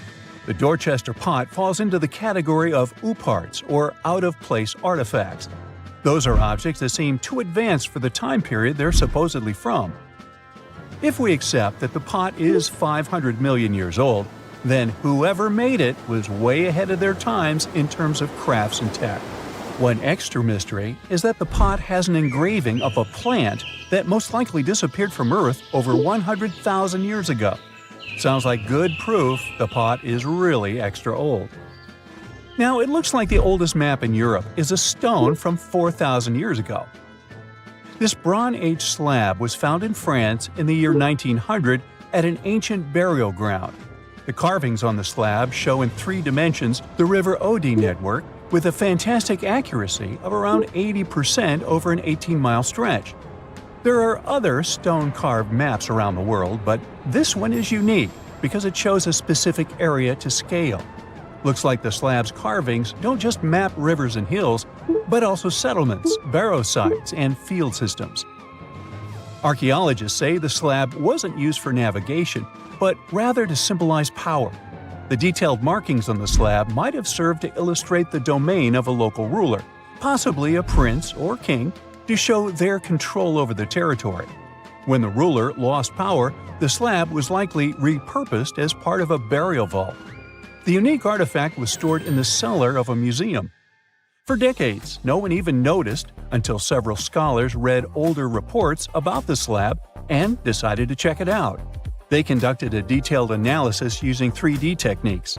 Their research proved that the creators of the slab had not only etched lines into the rock, but also modified its surface to reflect the topography of the landscape with high accuracy. The Salzburg cube, also known as the Wolf's Egg iron, was discovered in the late 19th century in Austria. Now, don't let the name mislead you. It doesn't look like a cube at all. It's more like a rounded object with two flat sides. Down the middle, there's a groove, and the surface is covered with pits and craters. This unique appearance is the reason why many people think it might be something out of this world. Workers accidentally found this artifact when they blew apart a piece of coal. The coal seam it came from is thought to be over 60 million years old. The Salzburg cube moved between museums, mysteriously vanished in the early 20th century, and then showed up again. A professor from Bonn University suggested it might be from a meteor, but they found no evidence of elements that you'd normally see in meteorites, like cobalt or nickel. Then researchers thought it must be a human-made object, possibly a Victorian-era candlestick holder. No one knows the true story of the cube or its current location. Yep, it disappeared again. Have you heard about the Meister print? It's a fossilized sandal print discovered in 1968, and it has sparked a lot of intrigue. There's a trilobite inside the print, which supposedly went extinct around 500 million years before humans even existed. But many historians think this age is an exaggeration. When Meister found the fossil, it was authenticated. But the scientist who did it didn't confirm it was a human sandal print. He only agreed there was a trilobite there. When another scientist visited the site, he found a 6-inch impression he believed was from a child's moccasin. But the footwear seemed to be new. So, could it be evidence of time travel? Proof that humans existed millions of years earlier than we thought? Or a sign that someone else visited early Earth? Or is it just a rock formation that looks like a sandal print? We still don't have the answers. Back in June 1936, a couple was walking along Red Creek in London, Texas. London, Texas? Yeah, when they stumbled upon something unusual. It was a piece of wood sticking out of what seemed to be an ancient rock formation. About 10 years later, their curious son decided to crack open the rock to see what was inside. And he saw a hammer, which looked surprisingly modern. Then, one unique finds enthusiast decided that the rock encasing the hammer was from the Cretaceous period. This would mean that someone dropped a 19th century hammer while dinosaurs like Triceratops were still roaming the earth. So, if this hammer was truly from the Cretaceous period, then the whole evolutionary theory would be wrong. And if the hammer was modern, it would mean the Cretaceous rock formation it came from was much younger than we thought. But the real answer was much simpler. The hammer was indeed modern, and geological processes had encased it in rock. Minerals can harden around an object in a relatively short time. So the hammer was probably dropped by a miner a century or so ago, and the rock formed around it afterwards. And no, it wasn't a Victorian-era candlestick holder either.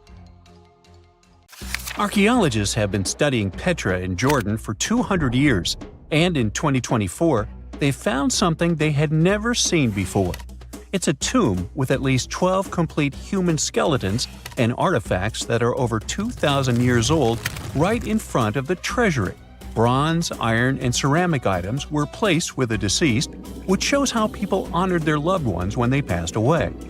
It's a rare chance for scientists to learn more about the Nabateans, an ancient group of Arabian nomads who built Petra. The objects found in the tomb under Petra's treasury are in amazing condition, but the skeletons became fragile because it's damp inside the tomb. They plan to study the remains and extract DNA to see if the people in the tomb were related. While some scientists are solving tomb mysteries, others have trained AI to find new ancient sites for them. They've created an algorithm that works with a special type of satellite imagery. This technique uses radio waves that can peek under things like sand, soil, and even ice to find hidden objects. AI will help search a huge desert on the Arabian Peninsula called the Empty Quarter for archaeological treasures. The lead scientists of the experiment trained the algorithm to recognize hidden locations using data from a site they had found before.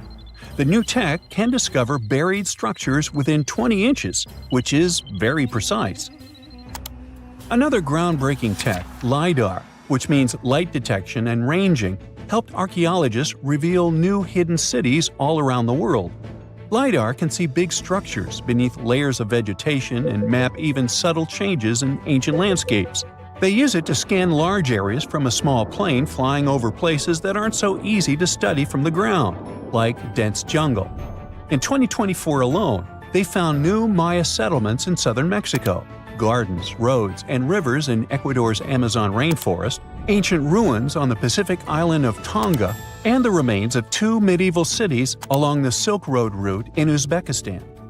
Maybe some smart technology can also explain what Marge Simpson is doing on Earth in an ancient Egyptian tomb from 3,000 years ago.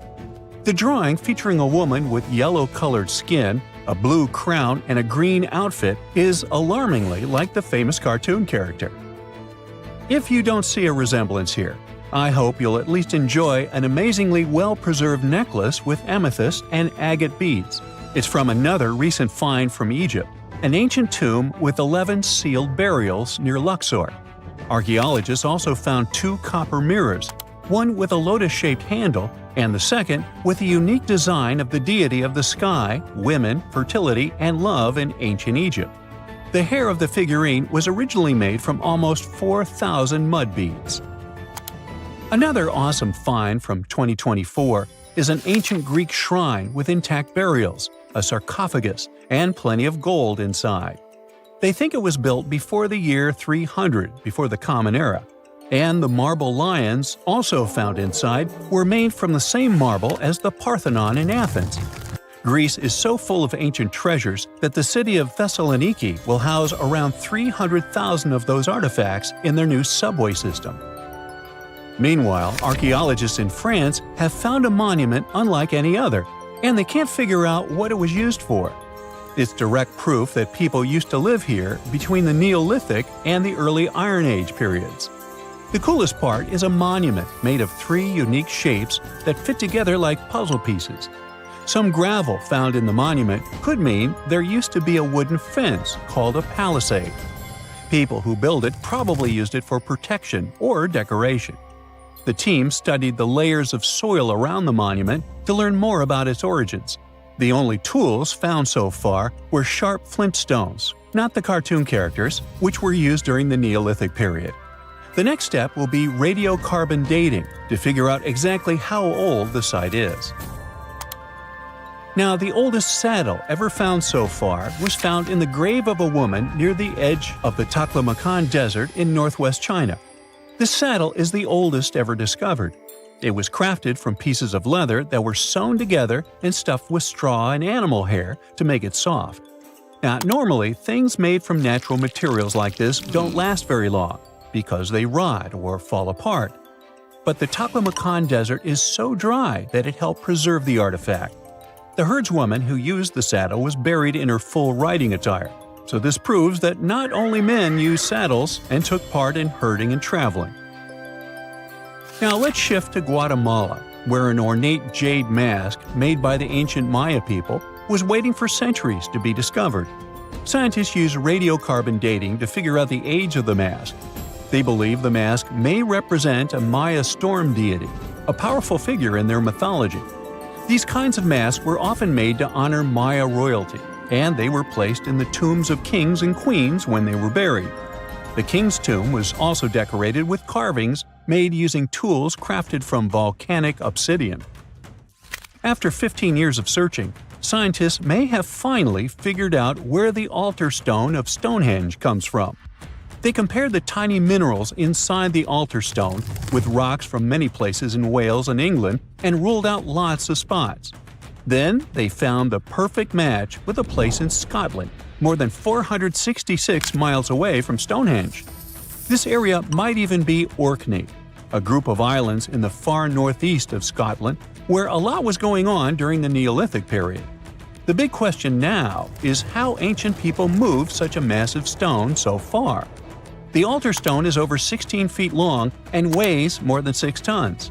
The new theory is that they might have used boats to carry it across the coastline and rivers.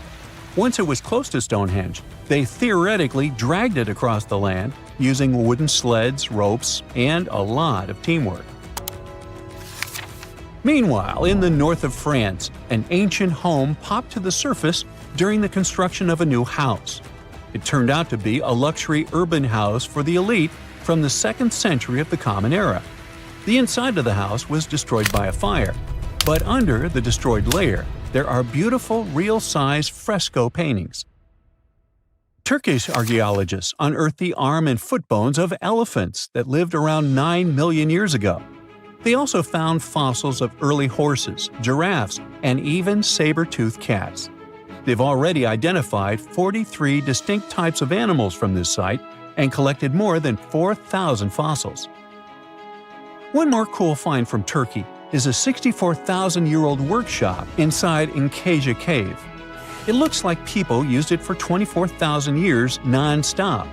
There are some tools inside, like flakes and blades, which were made inside the workshop. In eastern Turkey, a farmer accidentally found a 1,000-square-foot mosaic from the late Roman or early Byzantine period just beneath the dirt. Experts say it's a one-of-a-kind thing from this region, and it's still in one piece after all this time.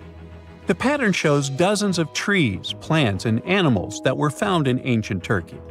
There could be more treasures in the area, so they plan to keep digging. Our final stop will be in Sicily, where archaeologists uncovered a huge ancient thermal complex. Inside, they found 2 rooms with floors covered in colorful mosaic designs, along with a large courtyard surrounded by arched wings. As they kept digging, they discovered more parts of the ancient city. They found new roads and the remains of a huge complex, along with stretches of old stone walls that were part of the city's fortifications. These discoveries are helping scientists imagine what the city might have looked like during ancient times. No one knows for sure whether the bathhouse was built by the Greeks or the Romans, since both civilizations lived in Sicily long ago. When you think of an epic desert scene with blazing sun, endless dunes, and those magical little oases, you probably picture the legendary Sahara, right? But what if I tell you that 11,000 years ago, this vast expanse of hot sand looked totally different than it does today? Yeah, I don't know, I wasn't around then. But I'm told that back then, what we now call a desert was a lush paradise, brimming with lakes, rivers, grassy plains, and even woodsy forests. So, where did all this water go? There are many stories about the distant past of our planet when deserts were covered with jungles and forests, and then something happened, like changing climates or colossal earthquakes, and it all turned green lands into dunes. But how about a theory that Sahara became a desert because of humans and goats? The Sahara has seen its fair share of wet and dry drama throughout the ages, mostly thanks to little shifts in Earth's orbital tilt, causing variations in how much solar radiation hits the atmosphere. There were even times called the African humid periods, when the rain would pour in and transform the dry landscape into a bright green haven. But between 8,000 and 4,500 years ago, something really funky happened to this region. Certain areas went from humid to dry, way too fast to explain it by just orbital changes. In the blink of an eye, the lush Sahara turned into the Sahara we know today. Now, if you ask scientists why it happened, they will tell you, oh, it's just poor parameterization of the data. Bet you didn't get it, did you? What? Well, right, let me translate it from scientific to common human. It means they really don't know the answer themselves, and they got a bunch of missing puzzle pieces. But as scientists sifted through ancient dirt and pollen samples, they spotted a quirky trend. Wherever there were pastoralists, also known as humans with their domesticated animals, the plant life seemed to shift. It was as if every time humans and their furry friends meandered through the greenery, they turned it into scrub and desert right behind them. Oops. Yep, chances are that by overgrazing, humans were sapping moisture out of the atmosphere, since plants give off moisture, which helps make clouds and making things even sunnier, leading to a quicker end of the humid vibes. Plus, our ancestors may have been getting a little too cozy with fire for land management, further speeding up the desert takeover. Anyway, scientists are sure that this lush Sahara would have turned back into desert eventually, even if humans hadn't shown up, thanks to Earth's natural rhythms. So there's no need to pin this abrupt change solely on humans. It could simply be about nature getting feedback from vegetation and dust cycles. It's difficult to determine what caused these changes, as it's all interconnected. During the last humid period, the Sahara was filled with hunter-gatherers. As things got a little drier, they started herding animals for food. The weather pushed people to herd cattle. It's also possible that grazing sped up the landscape degradation. So, which came first, the chicken or the egg? Or in this case, the human or the cow? It's tough to tell with the evidence we have now.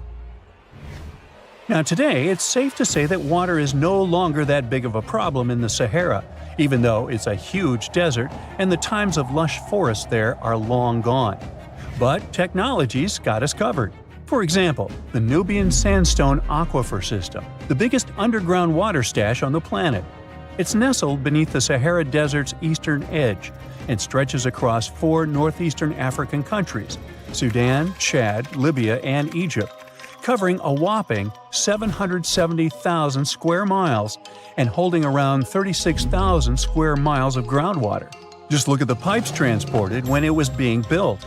It's the world's largest irrigation project. No wonder it's feasible to thrive in the Sahara today. But imagine thriving in the Sahara Desert with just one water source. Sounds like a tough gig, right? But the ancient Garamantes did just that, surviving and even thriving for nearly 1,000 years without monsoons or rivers flowing to their desert paradise. These clever folks were the trendsetters of urban life in the sands, and even the Romans couldn't help but notice their genius. While many thought they were just desert-dwelling savages, the Garamantes were busy building an empire in one of the toughest climates on Earth. But how did they do that? Well, they got crafty and dug a whole bunch of underground tunnels to tap into a massive sandstone aquifer. They were literally squeezing every drop of life from under the dunes. But recently, research showed that the Garamantes weren't just hardworking, they were pretty lucky too. The Garamantes had an underground aquifer that brought water up to a hill where they built over 500 fogaras, which are irrigation systems, some stretching as long as 2.5 miles. It was like sipping water through a straw, which let them irrigate their crops for nearly a century, especially since even a little rain would help recharge the system. But eventually, due to rain insufficiency, the aquifer ran low, and reaching it again would have meant digging more tunnels and relying on more people. That's a tough problem, considering these people were in the middle of food and water shortages. Guess I don't need to tell you what happened to the Garamantes, do I? The fall of the Garamantian culture might be linked to several factors. It may have been due to climate changes, or they may have simply used their water resources too much. Back in the day, the Sahara Desert was actually fertile agricultural land, thanks in part to the cool irrigation system the Garamantians created. But since fossil water isn't something you can replenish over time, the groundwater levels dropped pretty low. This likely played a big role in the kingdom's decline by the late 7th century CE. That sounds like someone who hit a lottery jackpot, used up all the money, and went back to their original not-so-cool job once the bank account got fully drained.